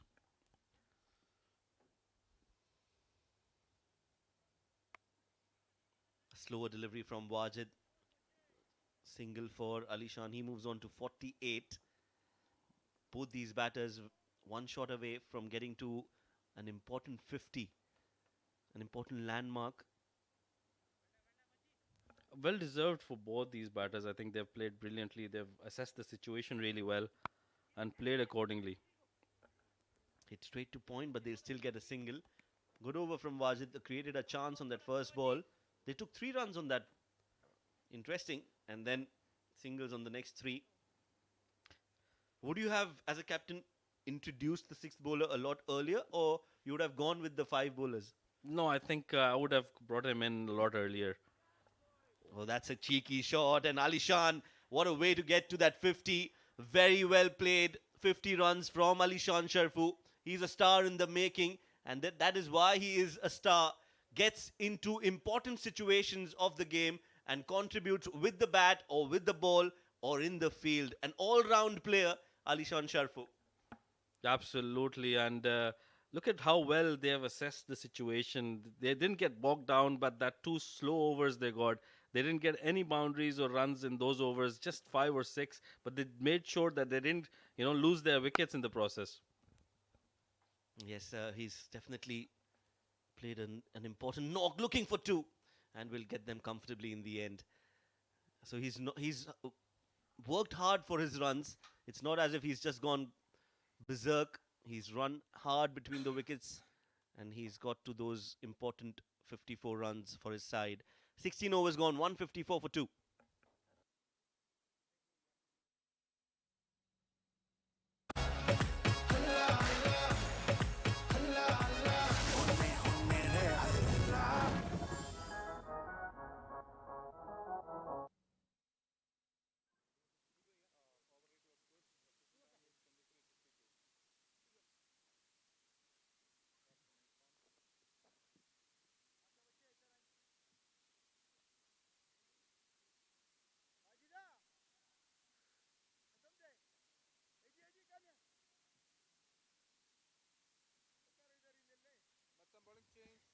Right arm over.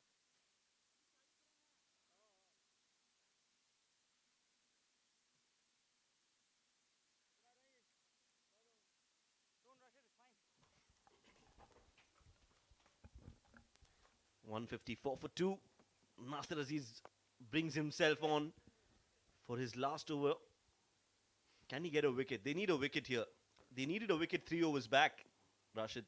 They did create those chances, but they did not, take advantage of those, and they have missed a trick there. But I think the problem with Ajman has been that they've bowled good overs in the middle, and they have not, taken advantage of that. They've not completely, had that in their hands. You're right. This one just darted down the leg side. Nasir is not happy. Wanted to go for that Yorker. Now, Ajman is the only side I feel personally which is the most unpredictable side in the tournament. So they can be champion beaters on one day and they'll lose games that are in their kitty on the next day. That's how unpredictable they are. Very well pointed out there. I think this has been the case throughout this D series. They've done that very consistently. They've managed to be inconsistent on a consistent basis.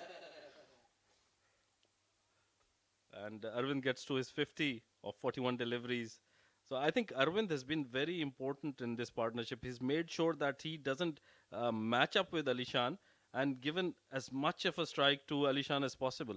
Yes, he's a smart cricketer. He knows that Alishan is the one who's actually middling the ball and hitting some good-looking shots all around the park. So it's better to give him that chance. In the meanwhile, we've missed an important landmark for Arvind as well. He's got to his 50.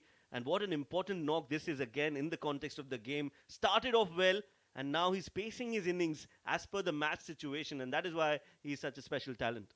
Oh, absolutely. This is what I love about him. He can change gears at will and, position himself anywhere possible. Comes down the track and hits it towards mid-off, and it's gone all the way. Very good timing there by Arvind. Oh, yes, absolutely wonderful timing on that shot. Using his feet, playing it straight, and beating that fielder at a long off. So he's also now getting into the groove. He knows he's got to that 50, and he'll have to take the attack. That is a slower delivery from Nasir, but look how well he's placed that to the right of Sultan, who had no chance to cut that off.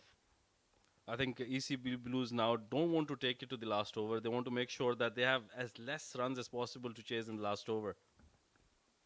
Yes, I think an expensive over coming in. This one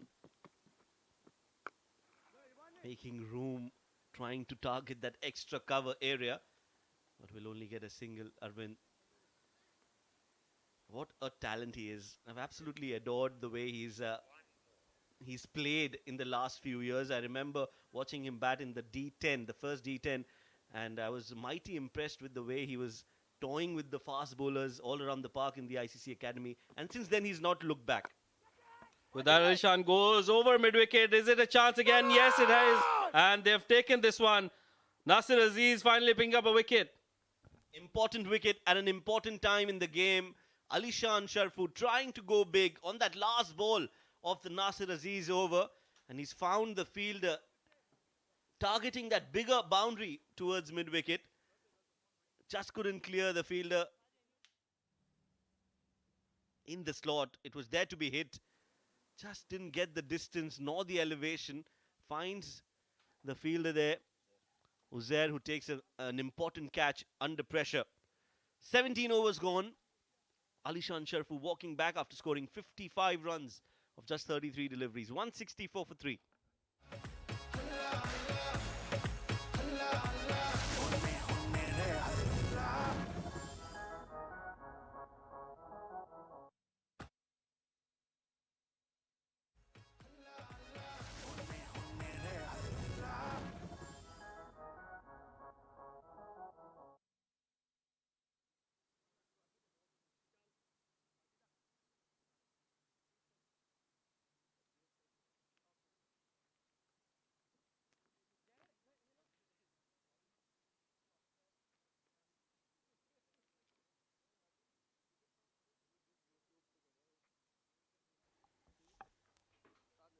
Another talented youngster coming in to replace Alishan Sharfu, Fahad Nawaz. I'm a big fan of Fahad Nawaz. I think he's got a lot of talent behind him. I agree. And what I like about these youngsters is that they're all homegrown talent. That is why I feel so proud when these players perform. They played all their cricket in the UAE, and now they're competing against the best of the best in the world at different leagues all throughout the world. So that is why it's a proud moment for all of us. And now Fahad will have to repay that belief that we have in him with some runs, some important runs for Emirates Blues. Now he'll have to play the second fiddle to Arvind and try and build a partnership here. Absolutely, and they don't have to do anything silly here. It's just in the bag. I think the way the wicket has played, I think 10 and over should be not so difficult with Arvind set there, having faced 45 deliveries for his 56 runs. I think you rightly pointed out Fahad Nawaz should not try anything fancy and make sure that he gives the strike to Arvind. It's a difficult phase to come out to bat. 18 matches, 357 runs for Fahad Nawaz. And that'll be a wide, a full toss from Wajid. He's bowling his second over. So another bowler is not going to bowl his full quota of 4 overs. Interesting. I think Ankur and Sultan went for a bit of runs in this innings. Yeah, you're right. We won't see Ankur be bowling in the last three, especially against Ritya Arvind. So Wajid compensating those 2 overs for the spinners. We'll expect Shiraz to bowl the 19th and Saqib to bowl the 20th. Drilled straight to short covers. They want to, ECB would want to have that boundary of the over uh, in these next two balls, obviously, before the end of the over, and make sure that they are in with that run rate, required run rate. Another full toss, which is bowled down the leg side. Yes, he's signaling that it's a wet ball. The dew has taken its toll. Very wayward there. And Wajid, I think, trying a bit too much in terms of variation. So, not getting that control. Vrithya, on the other hand, would want to have a boundary on this ball. That's a good delivery. Slower from Wajid. Very smart. 24 needed from 13, Rashid. Still in the balance, the game. Could go either ways. We don't know who's a certain winner. I'm sure this game is going down to the wire. A super over? Please don't say that. Please don't say that. We don't have the nerves to handle that kind of pressure. They take a single on that last ball. 18 overs. 2 more overs to go. 12 balls. 23 needed. Please stay tuned, guys. It's getting interesting. 169 for 3.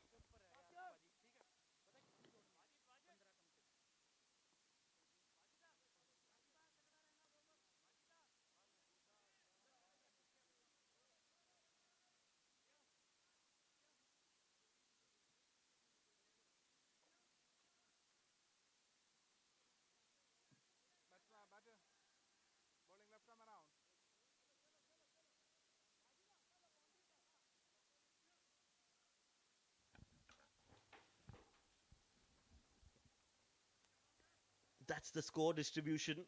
Not a lot of dot balls. That's interesting, and that is expected when you're chasing a total of 190 plus.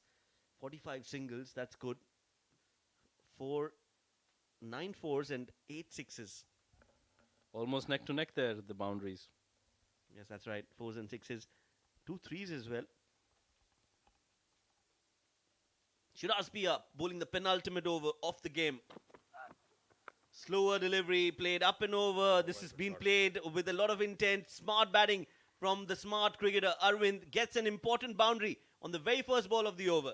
Very important shot that by Arvind, and I think he's read that he knew that Shiraz is going to bowl a slower one, and he made sure that he hit it over that point region, and there was nobody on the boundary there.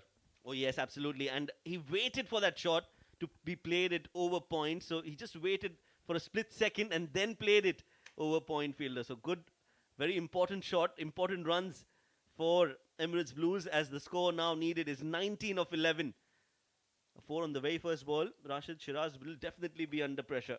Absolutely, and this is going, and I can't say which way this is going to go. Gets a good delivery, and it has been guided. Now they've got a deep point instead of a deep third because of that shot. And I think the plan from Shiraz is to be bowling outside off. And that has worked so far. So a single now, 5 runs on the first 2 deliveries. Important time for Fahad Nawaz. How does he approach the remaining 10 deliveries is going to be very vital in the result for Emirates Blues. But I just wonder if this is the right tactics. It's the shorter boundary on that side. So I don't know. I'm just short of words here. Yeah, that's true. That's the shorter part. You would have wanted ideally Shiraspia to be bowling a lot on the stumps. Quicker bouncer, pulled but straight to the fielder. They'll take a run, but that's good fielding, I feel, from Wajid. It was hit hard. It was coming at a great pace towards Wajid, but only a single. So that will be good news for Ajman. Yeah, and I think Fahad Nawaz has missed it there. I think with the field placing, the kind of field placing Shiraz has got, just a few meter, just a meter here or there, and that would have gone for a boundary. So lucky there, I must say, Shiraz. Indeed. I think he was trying to bluff Fahad Nawaz with that square leg in and the fine leg in. But he's lucky that it's not gone for more than a run.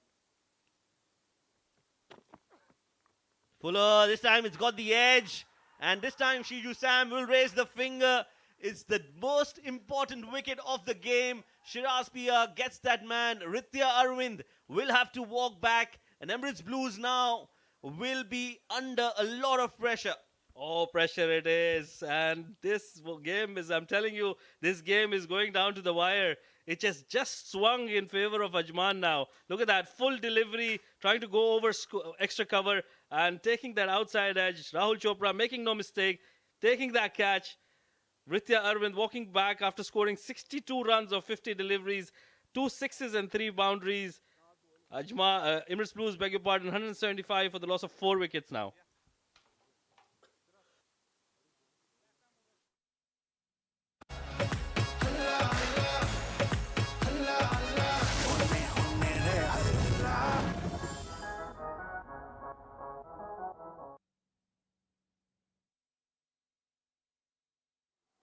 Middle?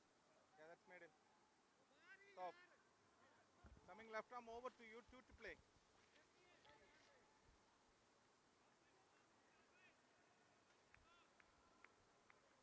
One 75 for Vishnu Sukumaran.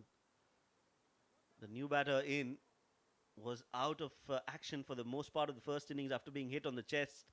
And now, I'm sure his heart must be pumping because he's in a situation where they need 17 runs in 8 deliveries. Can he be that hero? Can Vishnu be that hero? Or Fahad Nawaz? I think very important 2 balls here for Emirates Blues. Gets that Yorker on the money. This has been hit straight down the ground by Vishnu. Chase for the fielder at long off. They'll take 2 runs, but that'll be all that they'll get. 15 needed of 7 now. A very good delivery there by Shiraz, making sure that he's on the stumps and not giving any kind of room to Vishnu Sukumaran, who does well as well to dig it out, and they pick up a couple of runs. 15 of 7 balls. Shoaib, where is your money now? Well, I'm not going to put any money here, but I think Ajman has got the upper hand here. Now from here they should believe that they can restrict 2 new batters who've just played 4 deliveries amongst themselves. They would definitely fancy their chances, Ajman. Last ball of this over. Oh, wanted to scoop it over fine leg. Instead, he finds his own stumps. Vishnu Sukumaran wanted to play that over fine leg, but just manages to guide it onto his stumps. And another important wicket for Shiraz. Ajman are in the game. That shot was on, but he just missed it. I don't know. He should have got a lot more bat onto that, and that shot was definitely on. Missed it completely. Shiraz not missing, getting that wicket. Now it's tilted towards Ajman. Vishnu Sukumaran walking back, 2 of 2. Emirates Blues lose their 5th. It's 177 for 5.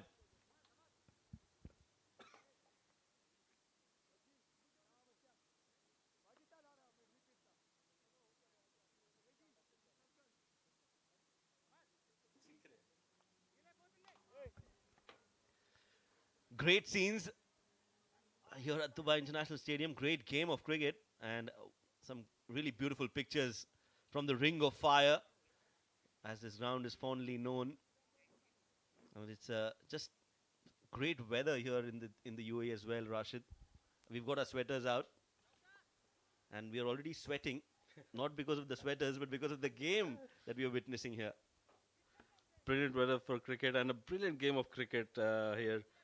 Going down to the wire, 15 of 6. I still think this is going for a tie. I have my money on that tie. 15 runs of 6 deliveries. Anything can happen. It's going to be Saqib Manshat bowling that last over. Hit hard, straight towards the long off. Looking for two. Oh, he slipped. He slipped. And we've seen that quite a few times already today. The spikes are not helping. I think they're running on that greener side of the wicket. They're running outside that pitch, and which is why I think it's a little more wet there. As we can see, Faraz just slipped and made sure he gets his feet inside. Yeah, he was inside. We saw earlier in the first innings, or was it the first game, Hafiz Almas struggling to get back to crease in that first game. And now it's going to be Farazuddin, who's not faced a ball yet. He'll have to score 14 of 5. And he'll need to score a boundary in the next 2 deliveries to be in the game. Farazuddin, he's a fighter as well. Goes big. It's gone over the third fielder. Will it go all the way? 3 definitely on the cards. Farazuddin has reached the other end safe and sound. So it's going to be 3 runs. Important 3 runs for Emirates Blues. They won't mind getting them anyway.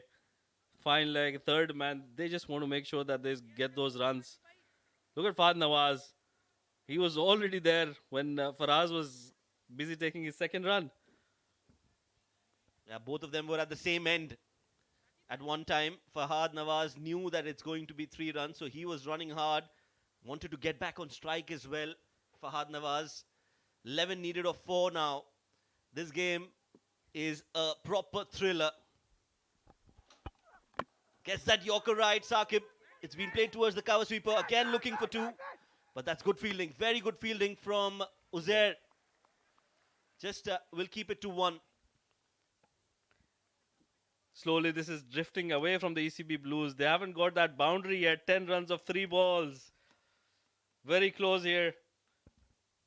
Yeah, they need a boundary. They need a boundary on this delivery. And Ajman will be thinking, Nasir Aziz will be thinking, just get this ball without a boundary. And that pressure will then again truly be on Emirates Blues. Where does he go? What does he do? Faraz. They've got Fahad and Faraz, both of them youngsters. But definitely immense talent amongst these two. Fine leg and third man in the circle. Will he go for a scoop? That can be an interesting shot. Brings out the helicopter and hits straight towards long on. Again looking for 2. Sent back. Good throw. And Sunij is going upstairs. The umpire, Farazuddin, was wanting to go for that second run. We'll have to look at that in the replay. But from the first look, I think he was struggling. Yeah, definitely struggling there. The helicopter coming out. Fahad Nawaz running hard. As you see, good throw there. And I think he's struggling. Maybe a better angle.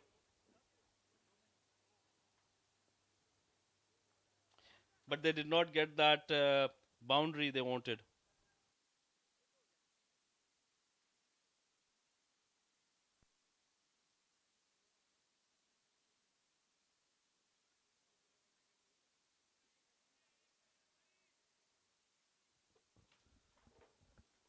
.182 for 5. They're still checking.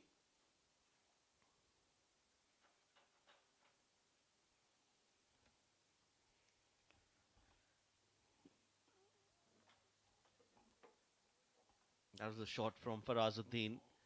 Looking for that first. Oh, slipped. Was sent back by Fahad. And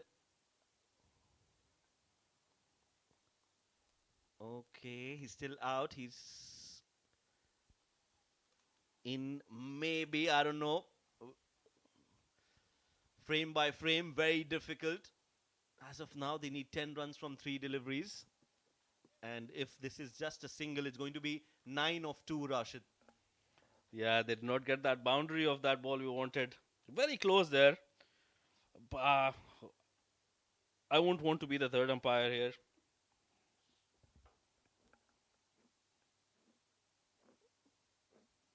Very close, Shoaib.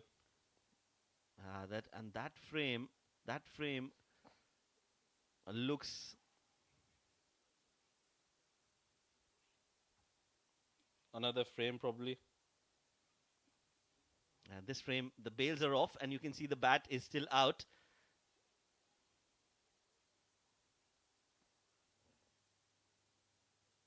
Yeah, I think just the bails are off there.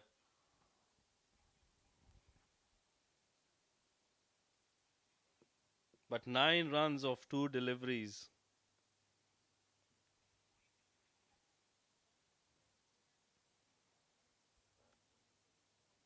Still waiting, still waiting. It's a difficult call from all the angles. They're trying to see and find out if Farazuddin has made it in time. It's a judged not out, so Farazuddin will still be out there. Only a single is what they'll get. 2 deliveries, 9 runs.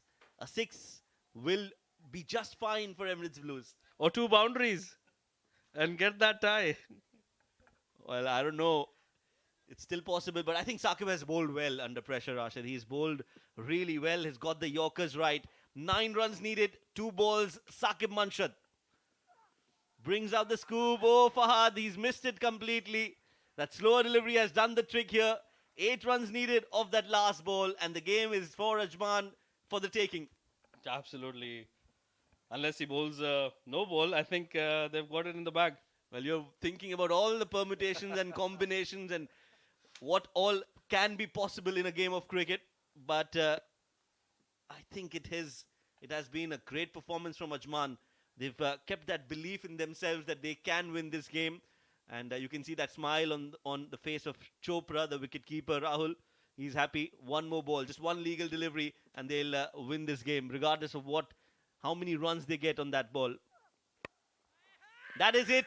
That is it. Ajman have won this game from nowhere. For the first 18 overs of this second innings, it was all about Emirates Blues and their batters and Alishan Sharfu and Ritya Arvind and the young talent. But finally, the experience has prevailed, and the nerves of steel that they've shown today is what has got them those 2 points. Ajman winning this game against Emirates Blues, and it has been a phenomenal performance from the men in purple. Absolutely. Ajman winning this game by 6 runs.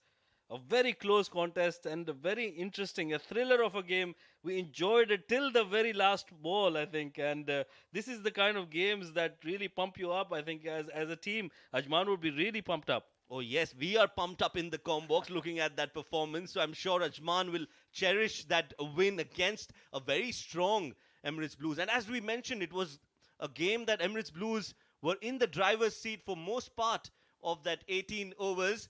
But as soon as that wicket of Ritya Arvind fell, Ajman came back strongly in this game and won the game by 6 runs in a high-scoring thriller. 190 runs is what they scored, 191 odd.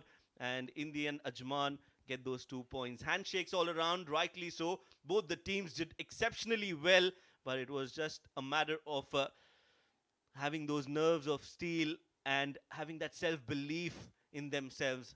The experience of Nasir Aziz, Ankur Sangwan, Shiraz Pia, and that last over from Saqib Manshad was absolutely phenomenal. 16 runs. Yes, a lot of thinking to do, but overall, we've had a cracker of a game tonight and just the perfect ending for Ajman. They'll celebrate this night, while Emirates Blues will take a lot of positives from this game, especially that innings from Ritya Arvind and Alishan Sharfu, which kept them in the game all throughout the second innings. And not to forget the start, which was given by Zawar, I think. He gave a brilliant start to ECB. Yes, he did indeed. That's the batting card for Emirates Blues. Zawar, as you rightly mentioned, 44 of 23 gave them that start that they needed, the platform for Emirates Blues to chase this mammoth total. And then came Arvind and Alishan with that partnership. 55 for Alishan, 62 for Arvind. And while they were there, it was always a game that Emirates Blues would have thought was in their bag until that wicket of Ritya Arvind. Fahad and Vishnu and Farazuddin in the end just crumbled under pressure, and we all know it was not easy for the batters to come out and go all guns blazing from ball number 1. 11 extras, but that couldn't help Emirates Blues to get to that total. Look at the bowling card there for Ajman. 6 bowlers used. All of them going for a bit of runs, but the pick of the bowlers, I think, for me was Nasir Aziz picking up 2 wickets, receiving away just 26 runs, using all his experience. Shiraz Pia picking up 2 wickets for 37 runs. Saqib Manshad bowling that brilliant last over, taking 1 wicket and giving away just 30 runs. So the rest of the bowlers just giving in, I think. It's overall a team effort from Ajman, making sure that they restrict Emirates Blues to 185 for the loss of 5 wickets. Let's look at that highlights of the second innings, where it was all about Zawar and Ritya Arvind at the top. Zawar just taking on the bowlers of Ajman in the first 6 overs and making use of those power play restrictions. He took on Sultan and his experience, and so did Ritya Arvind, hitting back-to-back sixes at over extra cover. That set the tone for Emirates Blues in this run chase, and Zawar Farid was absolutely smothering the ball all around the park until this happened. That slower delivery did the trick.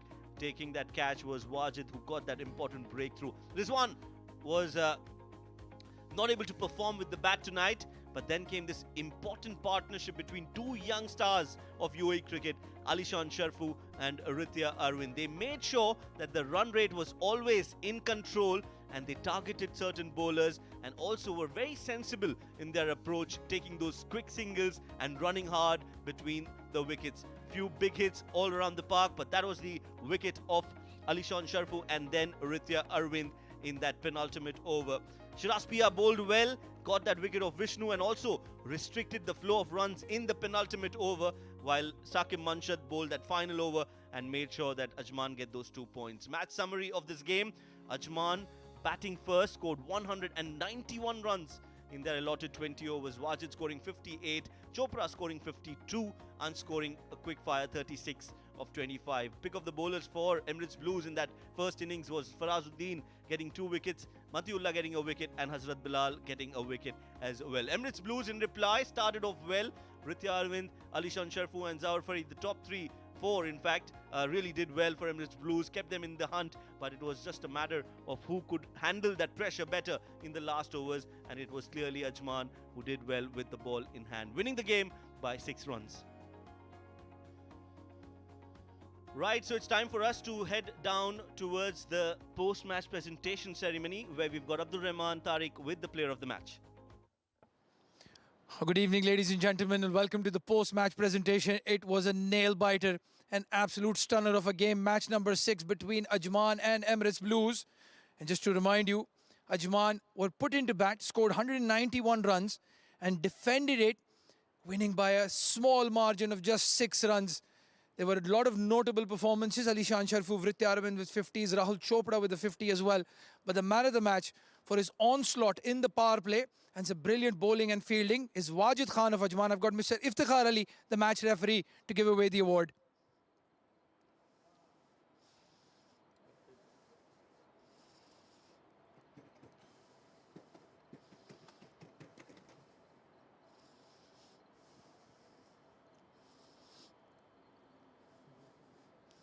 Congratulations Wajid Khan. वैसे मैंने note किया कि पिछले 2-3 महीनों से अच्छी hits लग रही हैं ओपन पावर प्ले में. बिस्मिल्लाहिर्रहमानिर्रहीम. अल्हम्दुलिल्लाह, अल्लाह का शुक्र है. मैं मेहनत करता हूँ, पूरे दिल जान से आता हूँ ग्राउंड में और टीम के लिए खेलता हूँ और अल्लाह का करम में हो जाता है. अच्छा जी, अभी अब ईसीबी एमिरेट्स ब्लूज काफ़ी बड़ी साइड, एमिरेट्स के काफ़ी सारे लड़के, तो प्लान यही था कि स्टार्टिंग से ही अटैक करना है, सेटल होने का टाइम ही नहीं देना. क्योंकि हम पिछले मैच भी खेले थे, हम फंस के खेल रहे थे नहीं. आज यही माइंड बनाया हुआ था, फ्री माइंड खेल के सर्कल मारना है. सर्कल मारेंगे तो इंशाल्लाह बड़ा टारगेट होगा. वैसे बॉलिंग के टाइम पे हमने रियलाइज़ किया कि मैच काफ़ी क्लोज हो गया था. नर्वस थे एंड पे? एंड पे तो मैच डू एंड डाई वाला बन गया था. मेरी खुद इंजरी हो गई थी, बॉलिंग नहीं कर रहा था, लेकिन बॉलिंग आज टीम को ज़रूरत थी. आ गया अल्हम्दुलिल्लाह, बॉल अच्छा हो गया. अब मैंने ये पूछना था वैसे आपसे कि आपने काफ़ी टाइम से बॉलिंग नहीं की, लास्ट एक टूर्नामेंट में बहुत ज़ोर की लगी थी बॉल, अब कैसे पाऊँ? अभी अल्हम्दुलिल्लाह अभी बेहतर है, आज से स्टार्ट हो गया है अल्हम्दुलिल्लाह। पहले बैटिंग फील्डिंग स्टार्ट की थी, तो अभी बॉलिंग भी आज से स्टार्ट हो गई, अल्हम्दुलिल्लाह अभी बेहतर है। तो अच्छा ना, छक्के चौके मारते रहो, रनिंग भी नहीं करनी पड़ेगी, पाँव भी ठीक रहेगा। ये भी वैसे सही बात है, हम यही करते हैं, सिंगल डबल पे ज़्यादा फोकस नहीं होता। शॉर्ट फॉर्मेट है, ज़्यादा सर्कलों में हम खेलते हैं, हेड पे ही चलते हैं, तो हेड पे चलेंगे, स्कोर होगा सर्कल में, टीम के लिए फ़ायदा है। Congratulations, Wajid. Do well, yaar. Very well played. Well, there you have it. That's us from the post-match presentation. We'll be heading back to the comm box. Thank you, Abdul Rahman, with the player of the match, Wajid Khan. All-round performance for him tonight, and he'll be happy to take that player of the match award. Meanwhile, let's quickly take you through, Rashid, the two matches that are lined up tomorrow. Fujairah taking on Dubai. Interesting contest, that one as well. Absolutely. Dubai haven't won a game yet, and they would want to get those 2 points on Fujairah. Very strong side. They would want to just get those wins on the board. Oh yes, and then the second game of the day tomorrow, match number 8, is going to be Emirates Blues versus Abu Dhabi. Now this loss tonight, Rashid, how much of a denting performance this is? How does it affect the team, you think, or they'll just take it in their stride? I think they'll take it very positively. They've played good cricket. 6 runs, a loss of 6 runs. I think they could have just stopped it anywhere. So I think they'll take the positives out of this. And I'm very excited to see Abu Dhabi, who've come into the tournament with a lot of intent. So very exciting games there tomorrow. Absolutely.